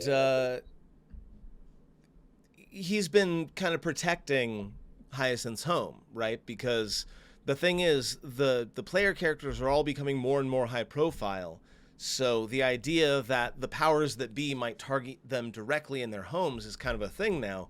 So he's been kind of patrolling around and making sure that nobody attacks Hyacinth's home. Casa de Hyacinth. Chateau Hyacinth. Was that the reason? I don't think you said that at the time. Maybe not. Like, that might have been later. He does stay after they do the resurrection to help guard. But, so like, maybe it was just him looking for you all? Yeah, that makes sense. he arrives and we ask, like, what happened to Dream? Did the tabaxi get to you? And they're like, they're alive. Said something about, like, spider poison. Yeah. Something like that. Like and yeah, the very vague. kobolds are sort of beginning to retake the whole citadel at this point. Yeah. Oh, yeah, because the goblins moved out. Echo was like, hey, let's not live here anymore. And the goblins were like, thank fuck. They're Yes. currently working on the land that as one of, like, the serfs or something that, like, Calder's family controls. Yeah. Yeah. That was Yeah. during the 1 year skip. And But then, yeah, so we show up. yeah, so then there's a whole ass ritual, right? Like, you don't have to, there doesn't have to be a ritual. You use the staff, but everyone was there, and you called Clarion's soul back from wherever it was, and Yeah. things went wrong pretty quickly. Like, Clarion was not where he was supposed to be, right? Wherever it was that he had been waiting for what to him seemed like decades. Or hundreds of years. Or Yeah, possibly centuries. And like, he didn't even recognize you all when you first cast the spell, but I gave you each a chance to sort of convince him to come back. And then in the end, he came back, but not quite, like, right. Not quite normal. Yeah, he was what are they called? His Reborn, I believe. yeah, a reborn. Yeah. Which is yeah. effectively a different character race. Yes. Like, he still looks like a half elf, but he now has the character stats of a reborn. Kind of revenant like more advanced than a zombie, obviously, but but still definitely undead. Although I believe reborns still count as humanoids and not undead. So there's that weird, like, in-between space. Yeah, and so, like, we all went around, did our part of the ritual. Clarion came back, but he's obviously different. He only breathes when he has to talk. He's, he was just a pile of bones, but now he's returned to flesh, but he doesn't look like he's been eating very well. And then we kind of split again into two different groups, where it's Hyacinth and Echo and Barnabas go and, like, have brunch because they got there at the very early part of the day, and Meepo too, and they, like, sit around and catch each other up on, like, what's going on in the war in the north and all of that shit. And then meanwhile, Calder and Charlotte, one of the most fun sessions I have run, because I thought this would be, one way or another, I thought it would be a stomp. I thought, because PC versus PC combat is never great. So yeah, they had a duel. Right? Yeah, Charlotte was like, hey, I know you're kind of pissed about how that went. Come fight me about it. and Calder's like, okay.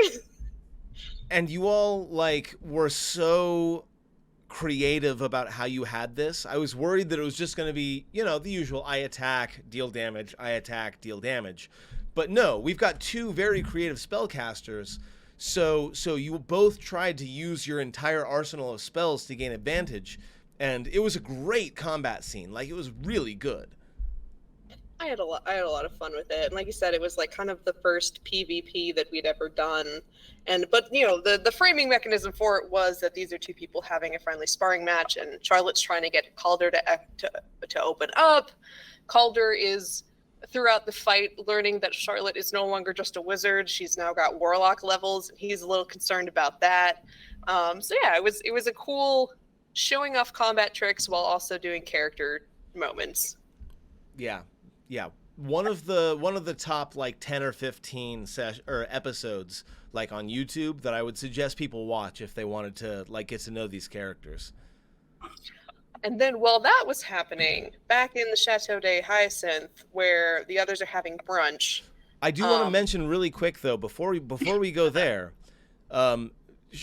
Charlotte does reveal that Swoops, the MVP, the Incredible, is not actually just a familiar. Like, familiars are summoned from the ether and, like, that sort of thing. No, Swoops is a demon, and that was actually an issue for Calder, because Calder comes from a lineage of devils, the lawful evil versus the chaotic evil, and those two butt heads a lot. So there was a little bit of tension there as well for a second.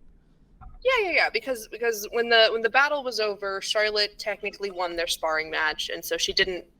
The forfeit was her answering questions about her new patron, and she won, so she didn't have to tell Calder, but she let him guess, and she would tell him if he was right. He was concerned.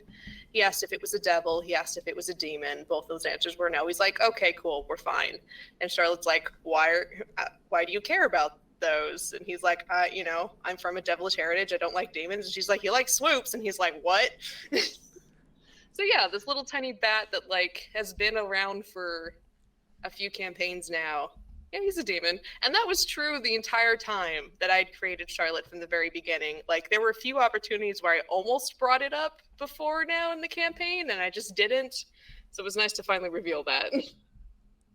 And then, yes, as Silverkey mentioned a moment ago, during the brunch with everyone else, suddenly there's this dwarf that wanders in and begins giving a report like there's nothing going on, and immediately gets a fucking dagger thrown at him by Hyacinth because he wasn't on the invite list.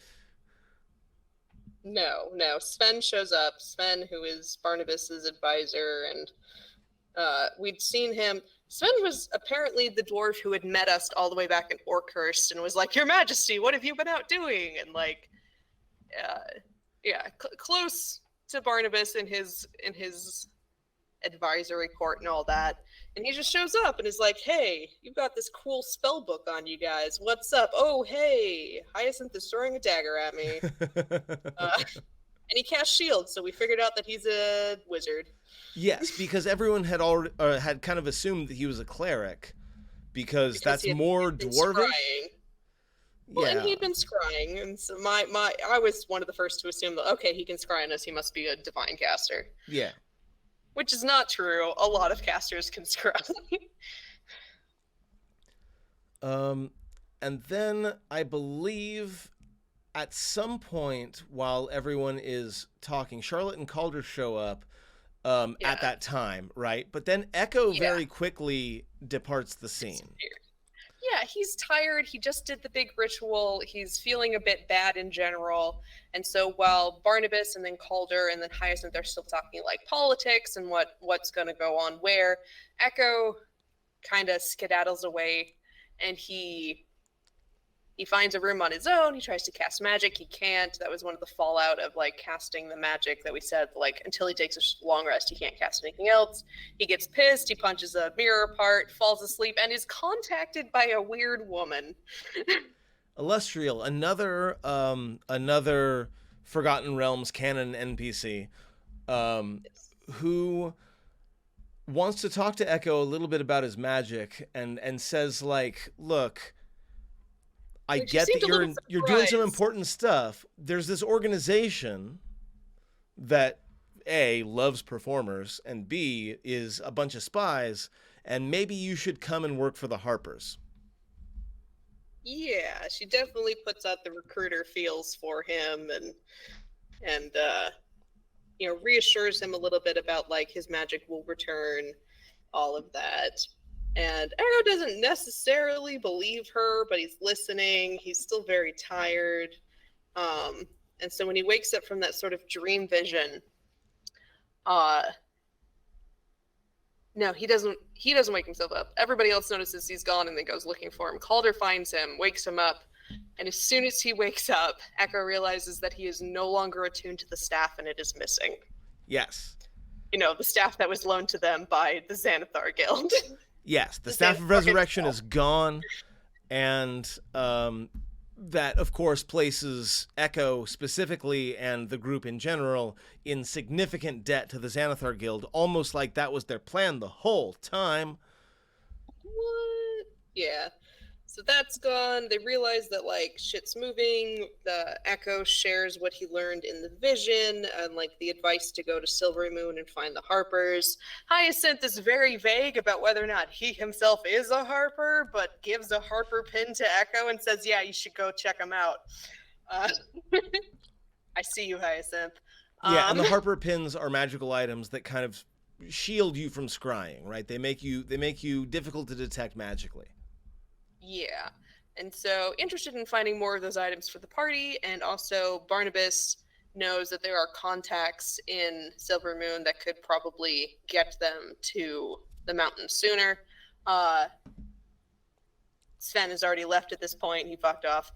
So it is Calder, Echo, and Barnabas that head out towards Silvery Moon, and Meepo stays behind to help guard Hyacinth's house. And on the way to Silvery Moon, they are ambushed by were-orcs. Werewolf orcs, yes. This is the first, like, I believe you knew that Malar was involved in this already. I think Josephine mentioned that. Yes, but not to Echo, Calder, and Barnabas. True. So suddenly there are orcs that are also werewolves, and the combat goes fine for the most part. But Barnabas gets bit and infected. What do you? He Barnabas got crit gets on bitten 3 times and infected, and almost died. He went down a lot because that's what the tank is supposed to do. He didn't ever go down, but damn, he took some hits. He took some serious damage, yes. But they do succeed. They win the fight, and they get to Silvery Moon, where they get Barnabas to a healer at a temple. They let the guards know what happened on the roads, and then they follow the advice from Illustrial and end up being led to a tavern, the Gilded Lily, and they run into Thomas Merriweather, who is apparently a contact for the Harpers. Yes, a bard, very chaotic good, and like sort of takes you under his wing for a bit. I believe I had a whole like a story that he told in front of an onlooking crowd, and he was performing. Yeah, definitely a very reliable person who would never leave you when you need him. Nope, not at all. He's a good guy, and so yeah, he does. The little token Echo was given by Illustrial. He shows it to him. They go into a back room. He talks to them about the Harpers, about their interest in the upcoming battles and wars in the north, and like what aid they can offer, which is mainly access to their teleportation circle system and the pins and rings that will protect their team from scrying. Yeah. Yeah. Yeah, and so, they give Barnabas the ring, I believe. So yeah, they get they get 3 rings and 1 pin because Echo already has a pin. So Calder puts on the other pin. They have the 3 rings. They give 1 to Barnabas. And yeah, then they use Barnabas has been cured. He's not a werewolf anymore. Don't worry about it. It's fine. And then they use the teleportation circle. They send Barnabas ahead to Mirabar, and Echo and Calder go back, take a circle back to Tribor to pick up Kretha and Vic. And that goes really well, because it turns out Kretha has not been having a great time. Kretha has been pretty, like I said earlier, pretty distraught and pretty drunk. Pretty distraught, pretty drunk.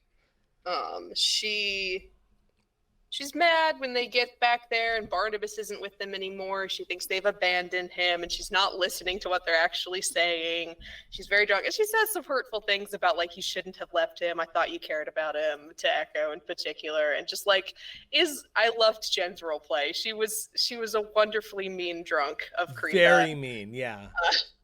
And then the next morning, Kretha wakes up in the hangover realm and gets to talk to Durgadin, and who's like, hey. This is when the full attunement happens, and Durgadin is like, look, you're being a dick. No, not really. I mean, he kind of says that, but it's mostly like, your allies are here for you. You should not be pushing them away.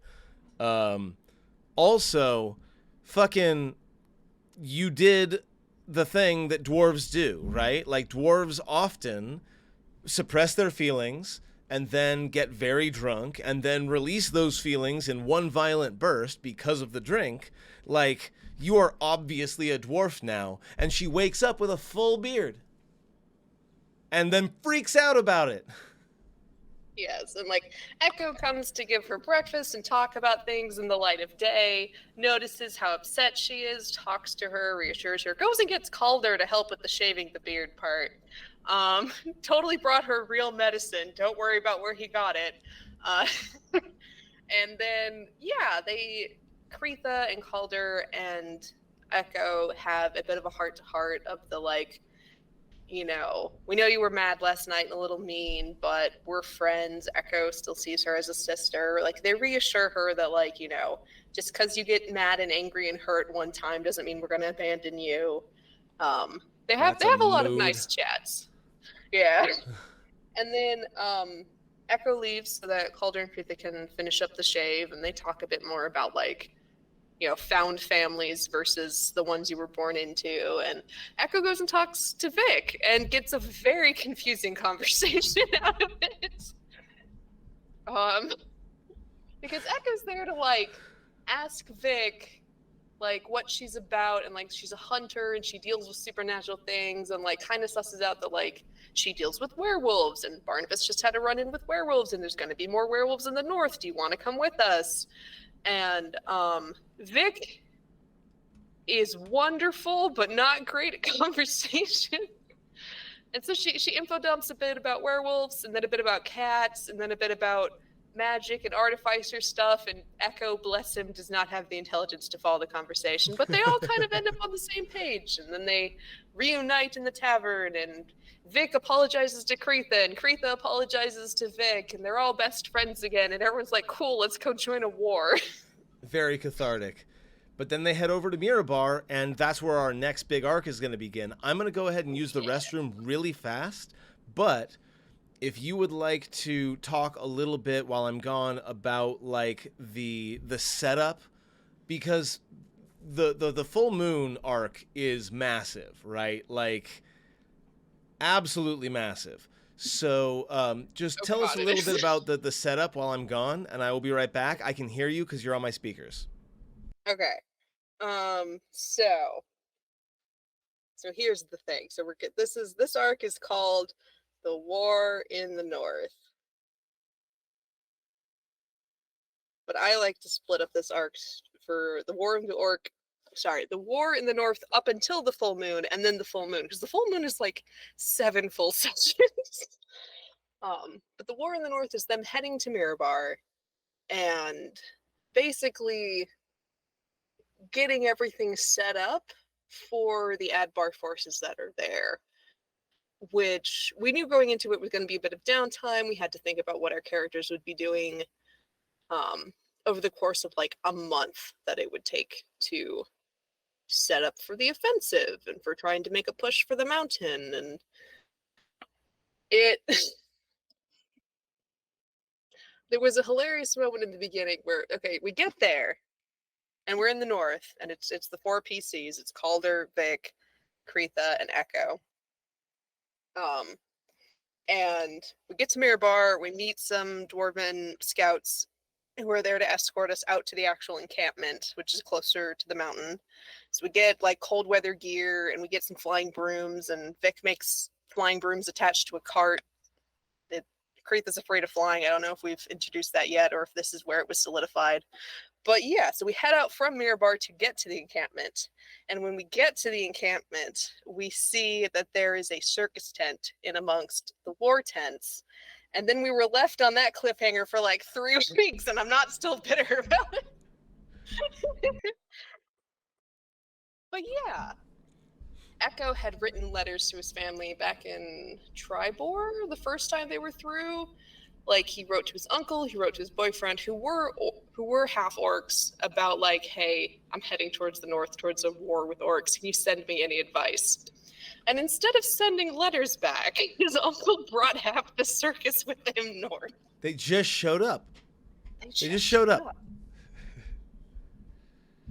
So yeah, we've got Echo and his uncle Presert is there, and then I have to say, I have been running Presert like Vin Diesel in Fast and the Furious. Like, Presert is all about family. And you're like, oh man, there's this thing that I could use some advice on. And instead of advice, he's like, no, we're all going to go and support you, like in person. Here we go. Here we go, to a war front. Let's go, everybody. Hey, entertainers are a very, very common occurrence at battlefields, right? Of course, like in modern times, you got the USO, but before that, it's maybe slightly less like loud entertainments. Camps usually have hangers on and that sort of Yeah. thing. But yeah, so Echo's family is there, and then like everybody gets to the camp, and it's basically okay, what do we need to establish? What are our goals? And also, Echo's not the only one who has family at the camp, it turns out, because Calder's absolute asshole of a half brother Anton is there as well. And he's an asshole, and unfortunately a very competent fighter and strategist. Yes. And Yes, having been groomed into that particular, that particular position, but also like Calder has made it clear that Anton tormented him like horribly when he was younger, when they were younger. But it turns out that he's really good at what he does. Yeah. And so not only is like Echo there and like reuniting with a part of his family that he's genuinely happy to see, we get Calder and like having to be on the defensive now that Anton is involved in all of this. Yeah. And yeah, and we figure out, okay, we need to establish supply lines, and like this is where that downtime comes in. But before we can get to the downtime and like what everybody does as we're at the camp and around the camp for like the next couple of weeks, Echo and Calder, only Echo and Calder, go back to Mirabar to start, those negotiations about supply lines and whatnot. Kretha doesn't come with, Vic doesn't come with, no other NPCs come with, and they get ambushed on the way to Mirabar by Nihilor, Mr. Xanathar's like second or third in command, something like that. And your very first Mind Flayer encounter, if I'm not mistaken. Yeah. And y'all got super lucky on that one. Because the thing about Mind Flayers is it only takes one failed saving throw to bork the whole thing, right? All you have to do is get in range of that mind blast that it does and then fail, and you're fucked. But you all managed to get through it pretty quickly. Yeah. Through some seriously good luck. Yeah, Echo had they were still like in the clouds outside of the city. Echo had a scroll of Pass Without Trace. They had really good stealth rolls. And so they showed up. Nihilor's like, pay your debt for the thing that you have. And Echo's like, I want to dispute that debt. And then they pieced out and vanished into the clouds. Calder also like transformed the manticore that Nihilor was riding on into something small with like so that it would fall. Yeah. So like disrupted what he was on and then fucked off out of there. So, but it was a really weird encounter because like they had just gotten all this stuff to like keep people from scrying on them and seeing what they were up to, and then they ran into Nihilor and they're like, what the fuck is up with this? And so one of the things that they first spend downtime on is researching what the fuck was up with that. And it turns out that Xanathar plushie was in not a fact good thing to keep. a scrying item, and I have been keeping track of this. Nobody cast Detect Magic anywhere in the vicinity of the plushie. Nobody, like, at no point did anyone do anything that would like make them understand that. So it was really funny that this was the thing, right? Like, he came at you, you were supposed to be masked, and you were able to finally find it, and I believe then the plushie got stuffed back into the bag of holding. Kretha's bag of holding specifically, but yes. Yeah. Yeah. And then we spend downtime days where Vic crafts a bunch of stuff, Kretha does too. They get the supply lines figured out, and support from the Lord's Alliance through like Calder's connections. Yep. Lots of good stuff. And and we get paid for the Forge of Fury finally. Yes. And then Vic gets a dream from a Fey advisor, essentially, that says that Yeah. next full moon is going to be a disaster, and the full moon after that is going to be an apocalypse, right? Like that was You sort know, of the beginning of this whole full moon saga that we've got going on. Um, lovely message to get during a dream. yes. Just wonderful times. So yeah, Um, so we're heading in, and we kind of come out of downtime, you know, like bullet time. We come out of downtime time when we're about a week away from the full moon, yeah. and we've got enough info that Calder and all of the PCs are going to go try to take the forge room out the mountain and see whether or not Nightscale can be allied with or has to be destroyed. And then Anton's team is sent to find and destroy whatever magical food source the orc army has. Right, that We was are sent on two different Kretha's missions. conclusion was that because they're They not don't have supply farming out lines. the Like, land and they don't have any supplies, she assumed that there was some sort of magical food that was being fed to them. Yes.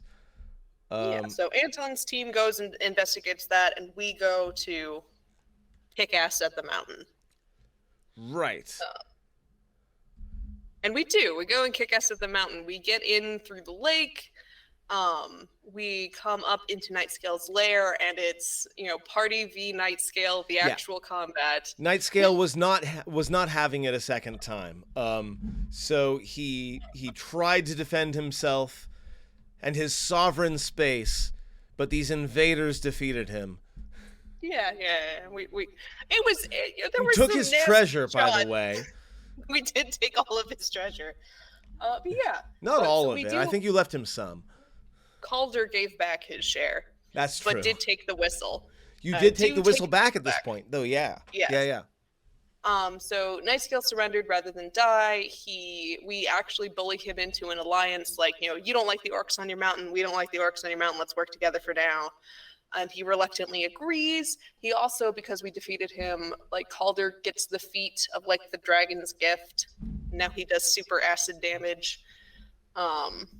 And yeah, we move up and back into the forge proper, where we find like It at the turns bottom of out the there was waterfall. there was a like a defense system, yeah? Yeah, turns out. And that defense system was somehow activated, and when you got back into the forge, I believe you had to fight some golems. That did not go well. Iron golems are well above the CR that is suggested for a party of your level. Yeah, and it was, how we defeated them was that Kretha and Durgadin worked together to put Durgadin back into the forge and regain control over them. But in the process, like, Echo dropped like twice. Calder turned him into a T-Rex. It was a whole thing. We're just gonna let that one go and move on. And Yep. yeah, but Durgadin is the owner of this place, right? He is the monarch of this citadel. So once Kretha realized that she could utilize him to take control, she was able to deactivate the golems more or less right in the nick of time. And that was a really good fight, I think. I'm glad that it worked out the way it did. I'm glad nobody died. Yeah, it was close. It was close. Yeah, and so we rest there for a bit, and then we hear sounds from outside of the forge room, and we run into an encounter with the Duergar again, different Duergar this time, who have come back with rust monsters to try to get past the iron golems. But the iron golems have been subdued at this point, and it's us there. And I am particularly proud of that choice, by the way. Like, if you're a bunch of gray dwarves that have been trying to get into a place, but keep getting repelled by these iron golems, what do? Bring in something that eats iron. Like, I felt pretty good about that, but you all rolled the shit out of them. Like, you killed them so fast. Oh, the rust monsters? Yeah. Well, Calder cast this huge, sickening radiance AoE, and just none of the rust monsters made their say. No. So yeah, it was. So we did definitely kill all their pets, and then Echo didn't want to kill all of the Duergar. He just wanted to talk, and eventually got through to them and to Calder about, hey, why don't we just talk? Well, and and they do talk eventually. he did that because one of the Dwerger were in the radius of the sickening radiance, right? Like was dying from the AoE damage, and like Echo went into the damage place and got him out of there to save his life. Yeah. And that's one of the things that, like, the Dwerger stopped because they were confused why you would do that, and your allies stopped because that was an act of compassion. Yeah, yeah. Well, and Echo was asking them too, so I like to think that they're like, oh, okay, Echo's got something he wants to try here. Let's give him a shot. Uh, still holding cocked shotguns the whole time. But yeah, so we actually have a conversation with the Dwergar, with their leader Arnon, and managed to convince them that, like, you know, the forge isn't there for them to take anymore. There's bigger things going on here. They tell them about the orcs. They tell them about the gods. They tell them about, like, there's going to be a big push on the full moon into the mountain, but because, like, they're working with werewolves and shit. And, like, the Dwarves are like, okay, this sounds like a lot to deal with. But they exile the dude that Echo saved. And through that, they kind of offer a proof of, like, they mean what they say, in that they'll take Galvin, the rescued guy, and introduce him to the king of the Shield Dwarves, who is claiming the mountain in Durgadin's name, and, like, prove that they can just have a conversation without blood being shed, and, like, that will mean that they can have further conversations with the Dwergar. And the Dwergar doubt it, but say go ahead and try, and yeah, we successfully adopt another person into the group. Poor Galvin. Takes him a while to be to warm up to anybody, and he still hasn't warmed up to Echo. No. And so then I believe we had our Halloween special. Yep. Where you all took on the personas of kind of the anti-hero group who was trying to figure out the magical source of food that the orcs were living on. And because it was Halloween, this is another mini module that I downloaded. So if you check that particular video, I hope that I linked to it because it was really good. But that was a really, really interesting one. They ended up finding a pumpkin patch because Halloween, of course. But before that, there was a unicorn. That's right. Yeah. They ran into a unicorn. Now, you were playing Anton, right? I was. I got to be the asshole. So you were playing Anton, and Em was playing Dream, the bard, which we had sent out earlier. And we had Kretha playing the very same drow that you all encountered in the Forge of Fury. And that was kind of the party that was going forward. Was that supposed to be the same drow? Yes, it was supposed to be the same drow. Okay. Maybe we said that and I've just forgotten, but, like, damn, okay. It was supposed to be, yes, because that drow was always a mercenary. So maybe. But let's see. But yeah, so we find the magic pumpkin thing and the machine they're using to make pies, and they destroy it, and, like, they have a pretty successful mission. Like, yeah, they do. So there's these magic pumpkins that are sort of surviving off of the magic that's being siphoned in by the blight. So it basically essentially makes pumpkins that are good berries, and then they turn them into pumpkin pies because Halloween. And And I believe that you sacrificed a powerful magical item in order to cut the thing. You took a portable hole and essentially destroyed it in order to use it as a cheese cutter and take out the machine. Yep. I thought that was a clever use of stuff, but agree. Yeah, I love when folks use magical items in weird, unintended, creative ways. It's my favorite thing. Yeah, so they had a successful mission. We had a successful mission. You know, we got control of the forge, and back in the forge, we used it for the first time. Vic and Kretha and Calder and Echo helping by, like, you know, guiding people.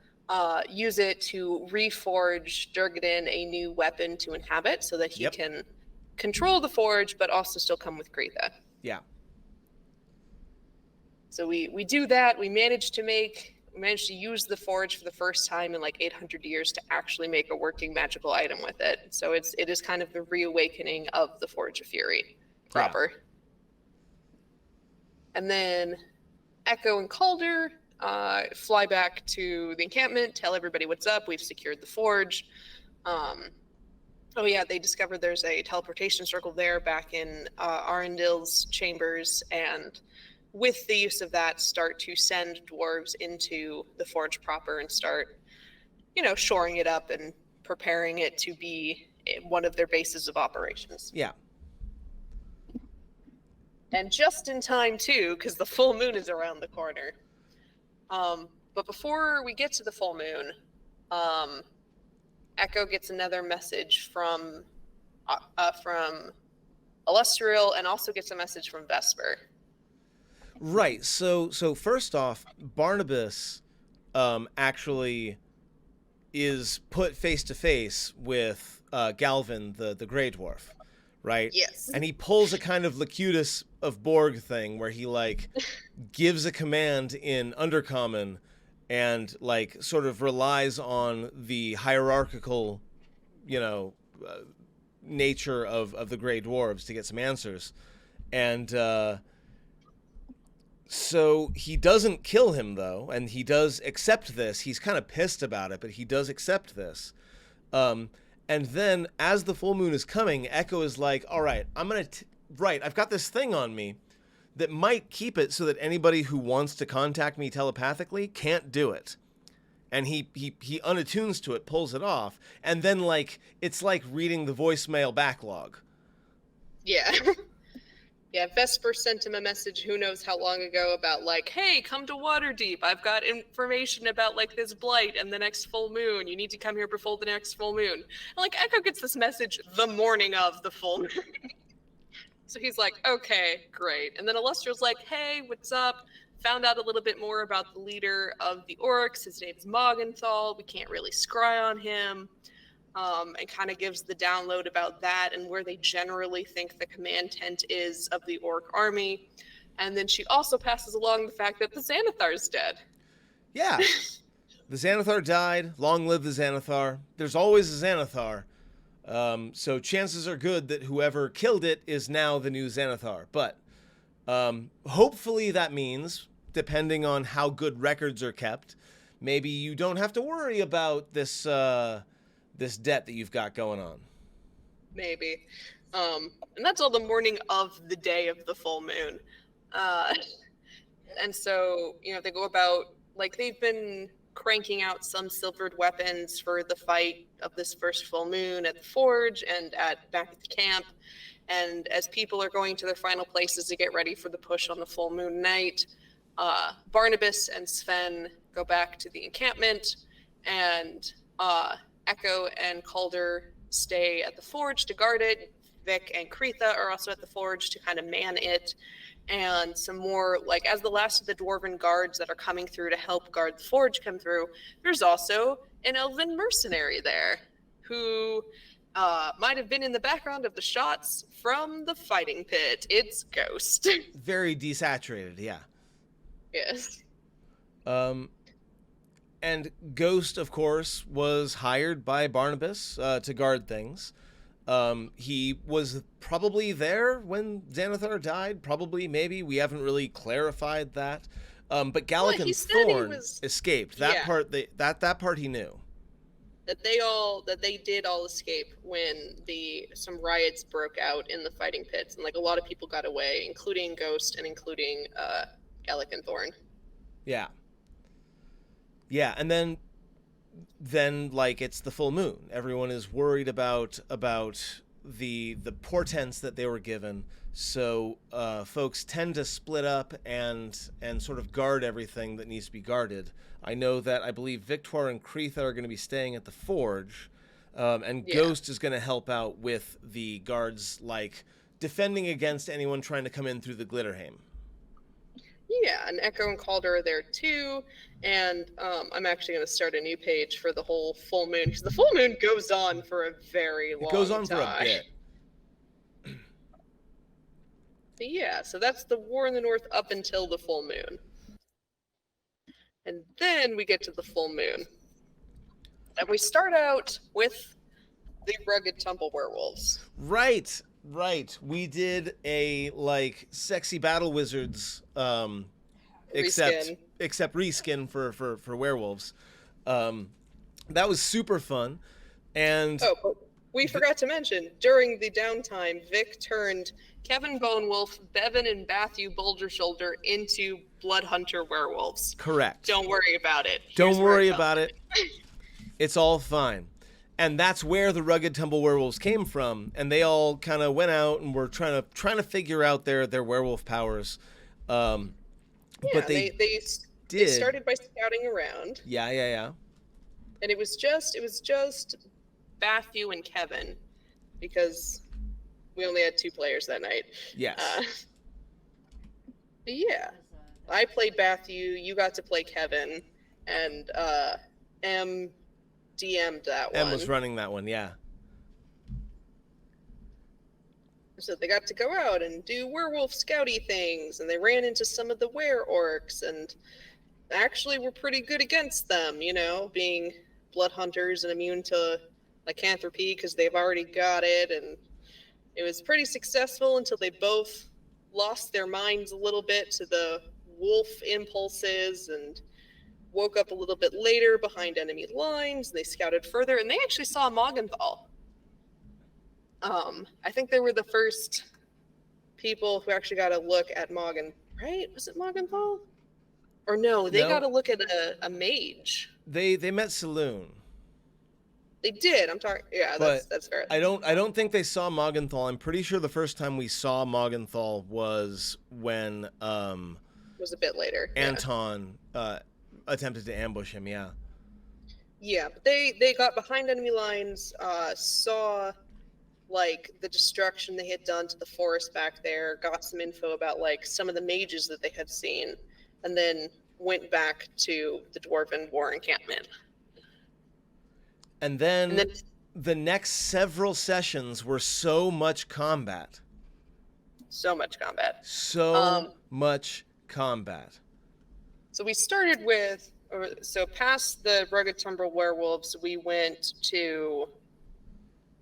Did we go to Casa de Hyacinth next? I think we went to Hyacinth's place first, yes, because he and some of the other characters were sort of holding up in his place, and then the forest rose against him, yeah, and like blighted Trents began to attack, and were pretty handily dealt with. I don't know how much we want to get into this combat because it was a big, long, whole session combat. It was. So the players, the characters there, it was Charlotte, it was Clarion, it was Hyacinth, and it was a new mercenary, Pyre, in addition to Meepo and Calcrix. That's Jeff's wildfire druid, yeah. Who is a dragonborn. And he's big and he's buff and he turns into things. But yeah, it was a lot of fun. People got to show off, like, we were level 10? 10? 9 or 10, yeah. Yeah, so we got to show off some, like, I think it was Clarion. 10.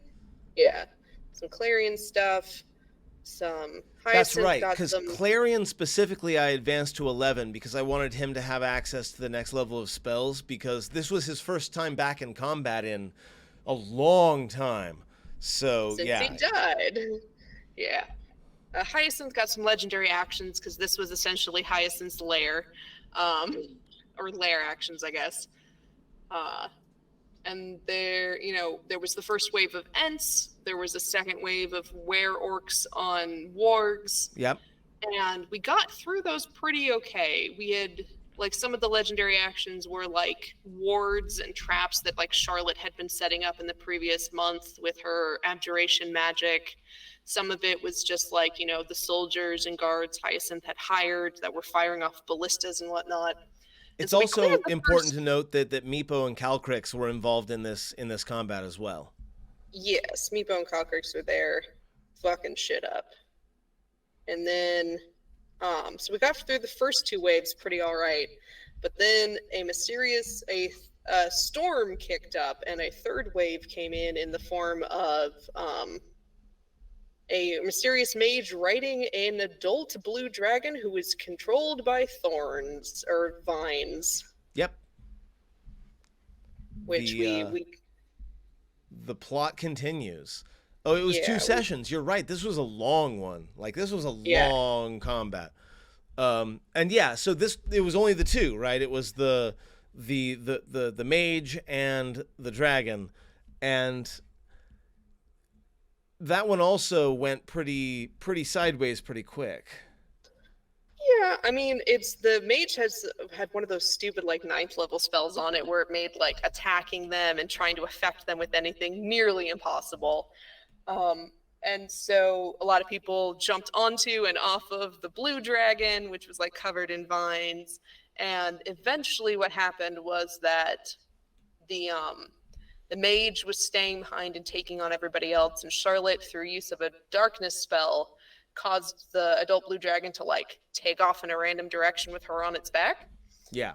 Um, and then after that happened, it was the mage was pretty sure he wasn't going to win and like kind of retreated, but before he did, Clarion got a very good look at the mage. Like he was wearing like a hood most of the time, but got a good look at him when he was not like druid transformed. Yeah. And hey, guess what, y'all? It's Belak. He's back.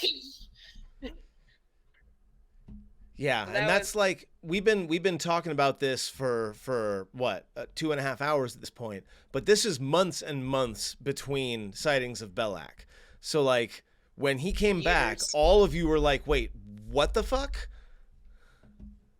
Yeah. Yeah. This was years in the making.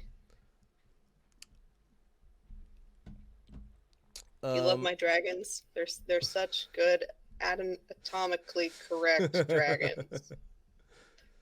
There's Belak on the back of this one. He's evil, and there's like lightning in the background. And so they finish up the combat and that's fine, but Charlotte goes Belak off gets on the away. back of this dragon named Thunder and has a bit of a tough landing with him, and even tougher scene after that. Yeah, so it looks like through the whole fight, Thunder doesn't talk at all. He doesn't react to what people are doing other than just attacking the things that are closest to Thunder. But as Charlotte gets him further away from the combat, he does actually start to talk. And when they land, he asks Charlotte to kill him before the mage gets back.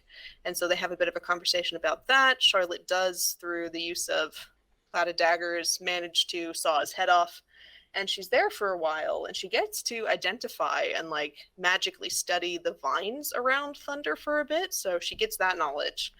And then Belak shows up because he had transformed into an earth elemental. So I think he had just like zoomed through the ground towards her. And he pops up, turns back into himself, and they chat for a little bit, where Belak's like, join my side. I'm going to save the world by destroying it, kind of. It's okay, it's fine. I've looked through history and I'm doing the right thing.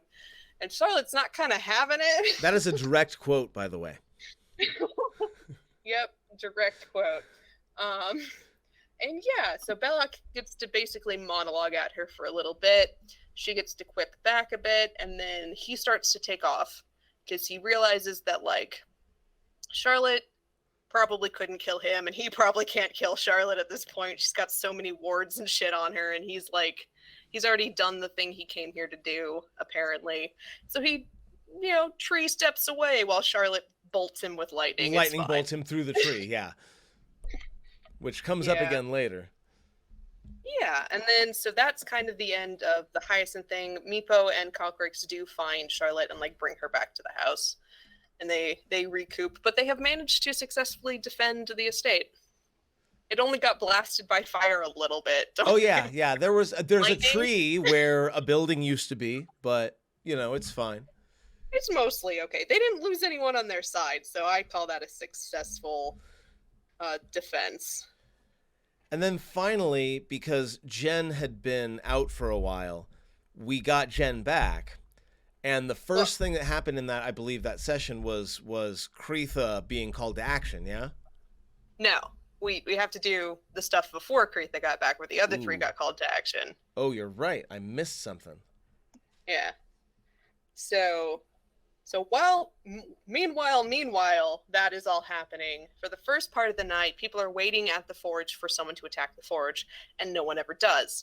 And then we get Kevin, Bevan, and Right. Matthew coming through the teleportation circle saying, hey, they've broken through the lines of the encampment and they're attacking the king. Go through the circle and help them. And so we do. So it's Calder, Ghost, and Echo that go rushing through the circle. And they appear at the like command tent at the Dwarven encampment, and shit has gone sideways. Like, not the whole entire line and army has not been bypassed, but some like splinter group has gotten past the front lines and is attacking the king and his guards. And so yeah, we get into it because I think it's just at the beginning, it's just the were-orcs that are there Right. attacking.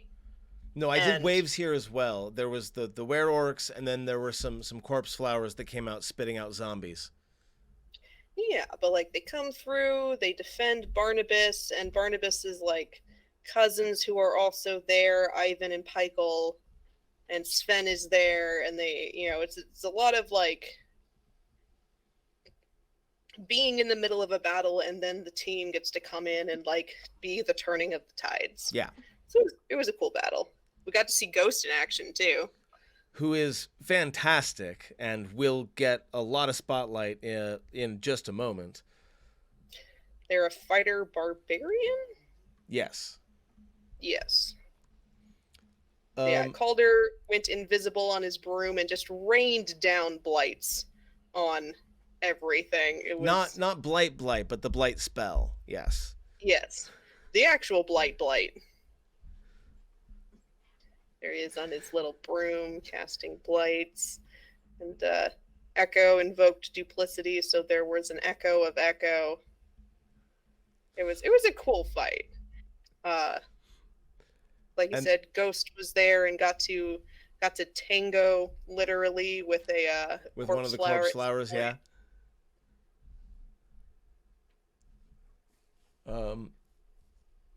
And then once that was done, that's when Kreetha was like approached by a scout who said, by the way, a bunch of people were running through the teleportation circle. You might want to get there. And she's like, do I have to? I hate the teleportation. Because she gets sick. She does get sick. And yeah.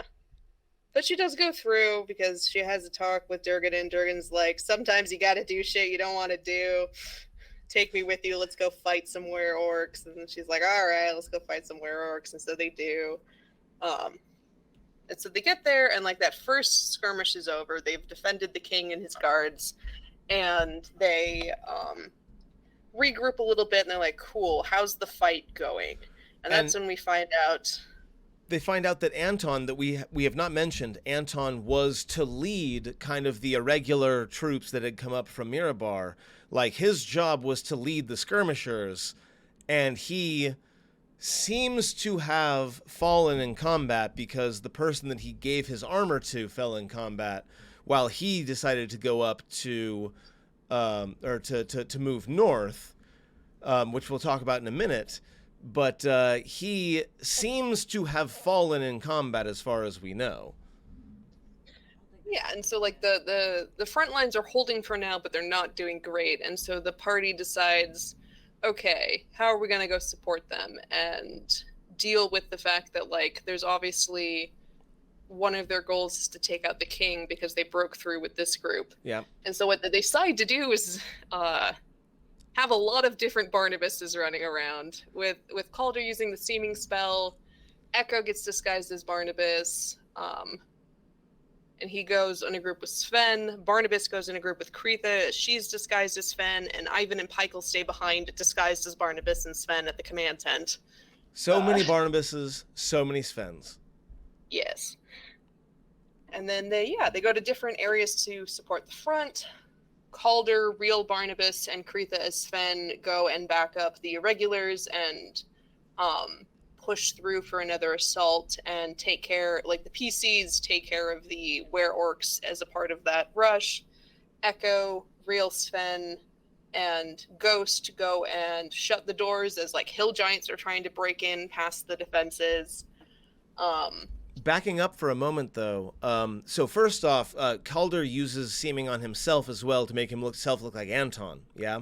Yes. And in the casting of the seeming, there is another scene that happens where Calder meets an archdevil from the Nine Hells in a sort of psychic realm, who offers him power in the form of either a cloak or a staff. Spoiler alert, he takes the staff, in exchange for a favor to Glaisa, who is the daughter of, like, Asmodeus, the number one devil, who also is Calder's mother.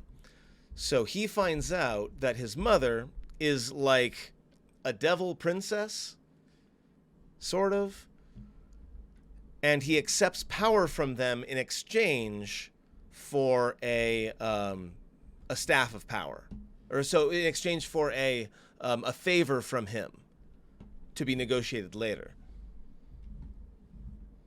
Yes, Asmodeus, the devil, like the biblical devil. That's him. But also the D&D character. But also the D&D character. Kind of off of that. Yeah. So yeah, all of that happens. We go about reinforcing the front lines, and then our dragon buddy, Nightscale, is also helping fight the good fight, raining acid down on the orcs, and he gets knocked out of the sky with a giant net. He does. And so the team's like, oh no, our other dragon, we gotta go help him. And they do, and they come across like where they have downed Nightscale, like there's mages around him, and like they're doing a ritual, and you know, the characters don't know it at the time, but this is supposed to be like what happened to Thunder. They seem to be ready and willing to blight infect dragons. But the party gets there in time, does some badass maneuvering, lots of acid. I cannot tell you how much acid gets thrown around in One this would say fight. that Calder dropped so much acid. So much. And we get Nightscale free, and we head back to the front lines, and then it's In the meantime, in the meantime, Anton has fucked off from his duties, right? Has gone north to try to take on Morgenthau himself. And it goes great. It goes absolutely great. In we get that to see Morgenthau. Chomper and Tarl seem to be Chomper the barbarian and Tarl the drow seem to be killed, while Anton seems to be captured right in front of poor Dream the Bard, who comes back out and reports that Anton willingly defected to Morgenthau and then vanishes the fuck away. Yeah, but we do get to see Morgenthau for the first time, and they are indeed like a two-headed ogre, not like an Etten or anything. Yeah, like World of Warcraft style. Yeah, seems like they have the powers of both a cleric and a wizard, which is a lot.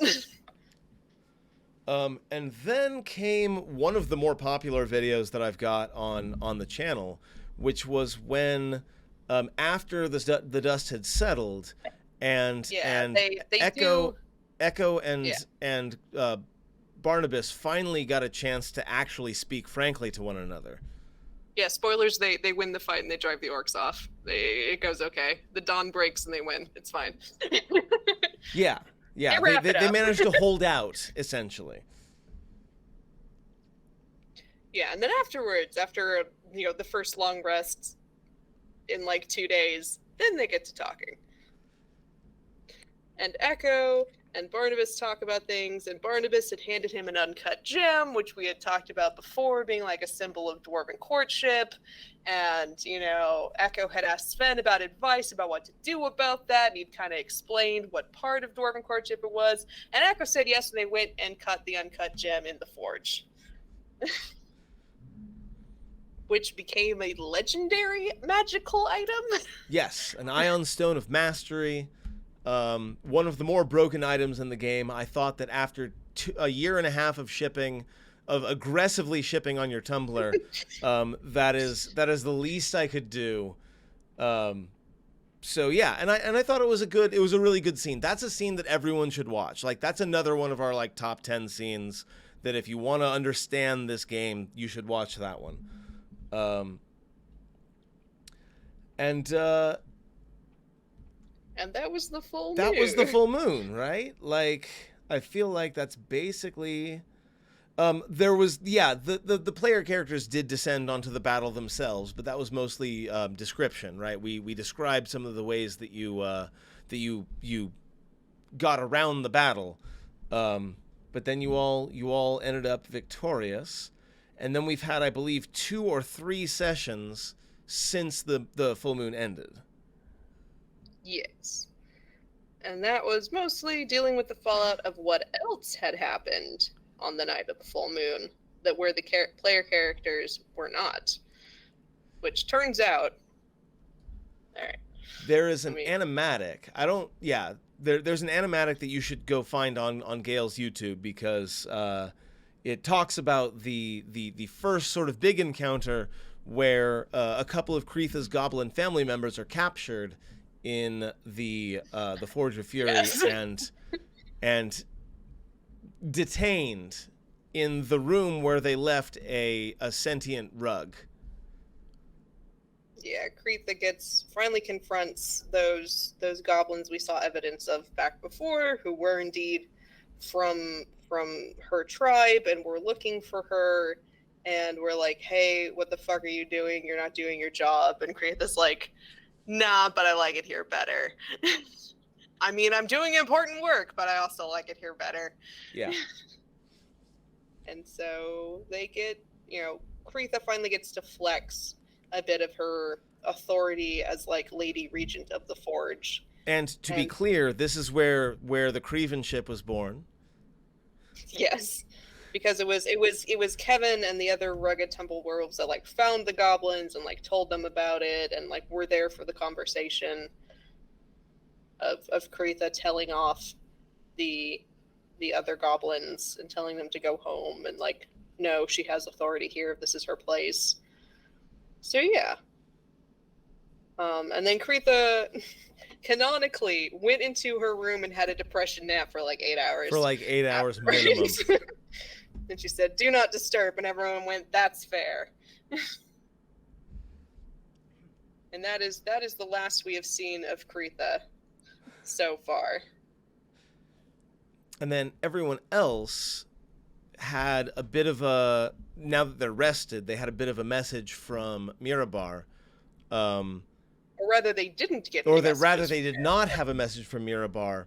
So they sent for Sven to try to scry on the place and see if it's, if everything's safe and okay and not completely destroyed.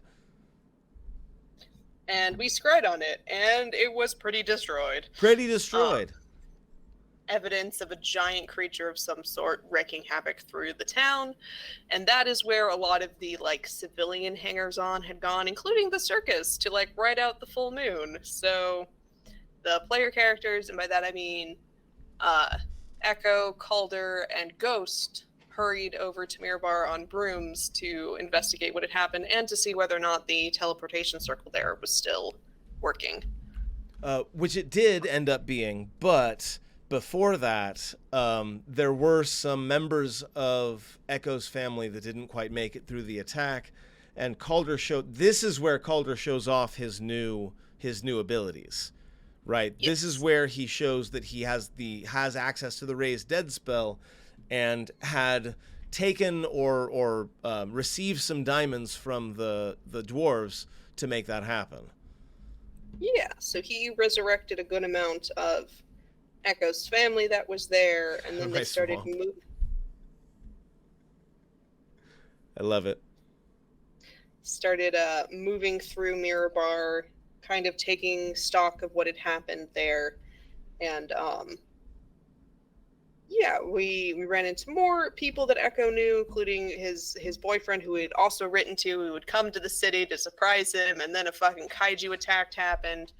So yeah, it turns out it was a Tarrasque that had a Tarrasque infected with blight vines that had just suddenly appeared outside of Mirabar, like stormed through the city, got into a bit of a tussle with some sort of giant thing in the middle of town, and then walked back out and vanished again. Is what they managed to uncover had happened. And Mirabar is a city that has a city above ground and then a dwarven city directly underneath it. So like the undercity is pretty intact and a lot of people evacuated to it, but the upper part of Mirabar is pretty well flattened. But they do find that Harper circle that they had come from. It was in a basement, and so they find it, they clear some rubble, they get down to it, and it is in fact intact.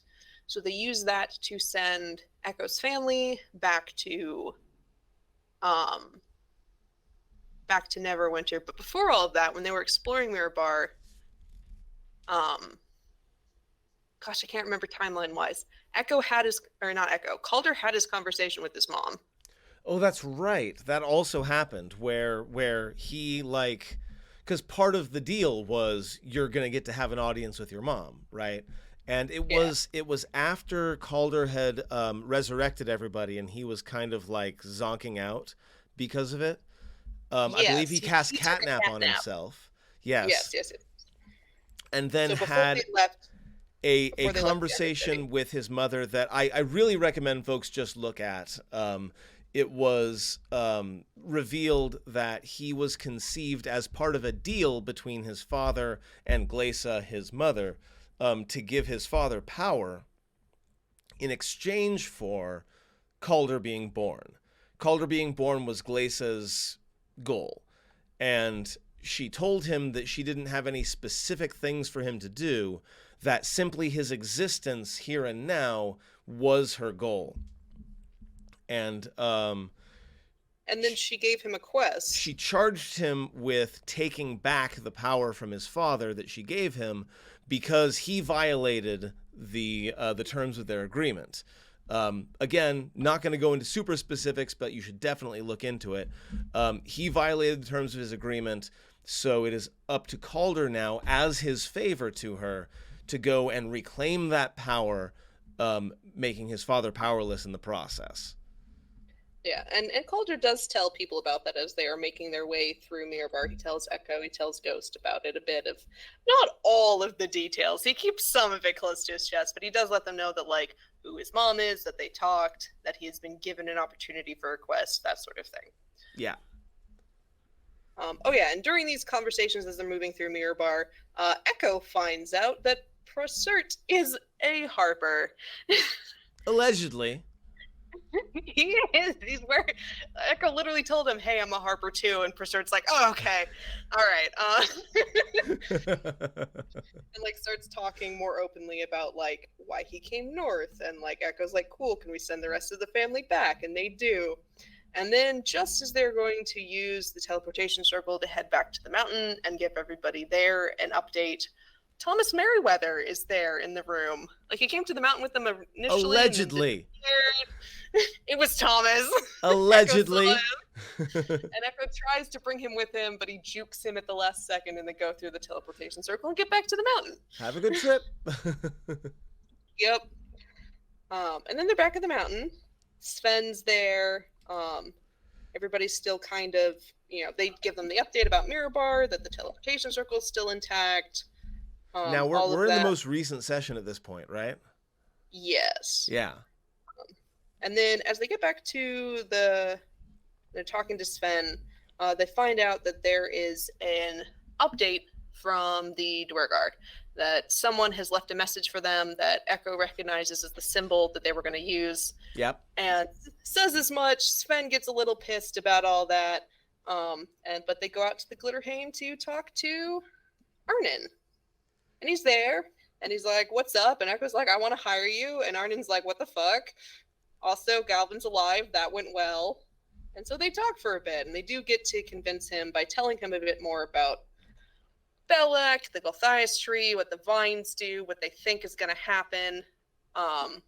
at the next full moon, and they hire Arnon and the Dwergar to scout out any underground access to the Gulthias tree's roots. And then we But get before to our main event. In one corner, weighing probably 1,000 to 1,200 pounds in his power armor, Arnon, the despot. And in the other corner, with no color to her face, or to his face, fucking Nalmani the ghost. Yeah, there was a one-on-one, right? Because Calder and this dwarf had some beef in the past, and was like, I'm still willing to take you on if you want. And Ghost was like, what? A fight? We're gonna fight. Let's go. We're gonna fight. Let's do it. Go. Let's do it. And it was a great fight, and it went really well, and I really enjoyed it. And it even impressed a lot of the shield dwarves that were watching out into the Glitterheim. They were they were cheering along at points, betting, absolutely, and whatnot. And so we get back. Barnabas has been found. They let them know the update with the Dwergar and what happened in Mirabar. And Echo, before they left Mirabar, like a squirrel or some sort of woodland creature handed him a letter and a stone from Vesper, who apparently had been in Mirabar, and he apparently had been one of those giant things fighting the Tarask the night of the full moon. And he reads the letter, there's memories stored in the stone that he gets access to, and sees kind of the final moments of Vesper, who does, apologize for being a bit of an asshole, and is, including information for Echo to go and get more aid from the Emerald Enclave, and what he believes Belloq's ultimate goals are, and he passes all that info on to Echo through these last kind of messages. And I think that's about current, yeah? I think that's us caught up, yeah. Wow. It's been a long couple of years. Obviously, we left out a million things because, moment to moment, there are so many things that happen in a D&D game. But, I think that's the basic idea, the basic gist of it. So, anyone who only wants to spend 3 hours instead of 100 getting caught up with our campaign, this is a pretty good place to start. Yeah, and I hope my illustrations have helped you relive these moments. Yes. My 100% accurate illustrations. Absolutely. I love Get Out of My Swamp. It was very much that energy. Yeah, so as far as resuming gameplay, we're thinking... I don't know yet. It depends on, obviously Jeff still has a bunch of things going on, and Jen is still finishing up a move. And as we move forward, I think it's important for as many of us to be here as possible. So we'll see. I'm hoping in the next week or two we'll have another one of these. But, twitter.com/MathDemigod, I will absolutely put many, many, many announcements once it's time to get back into game. Lately, I've been focusing more on the Fallout games, but I'm really, really looking forward to getting back together with this group. When is the next Fallout game? On Saturday, which is, I believe, hold on, I'm literally looking it up right now. Saturday is the 3rd. We're going to have a 5 o'clock p.m., I believe, start time for the next Fallout TTRPG charity stream. This time we are raising money for the American Heart Association, and we will be doing that for the rest of the month of June. So please do check it out. You can donate to give the players some bonuses, or to give me some bonuses, up to you. You can follow the... there it is. It'll be over at twitch.tv/BDC Presents. Thank you, Silver Key. Yeah. And I think that's about that. Where can folks find your artwork? Because you just did some right here, and and some folks might be like, "Hey, I like that artwork. I wonder where I can find more of it." Well, I have a Tumblr. and I'll post a link to that in the chat. It's slightly misspelled. And then I always put my links on my Tumblr too when I post things to my YouTube, like my animations and animatics and that sort of thing. So all of it can be found at the Tumblr. The Tumblr is where to find it. And I'll be posting my recaps along with the sketches we did tonight to go with those recaps. So if you need to get caught up, you can also read all of that there. Perfect. And with that, thank you all very much for watching. This has been super fun, and actually had more viewers than I expected. Pretty great. Thank you very much for watching. We will be back in a couple of weeks. Until then, please follow us at BDC Presents so that you can see us when we watch or when we do the Fallout TTRPG. It's going to be a lot of fun. Thank you all very much. Have a great night.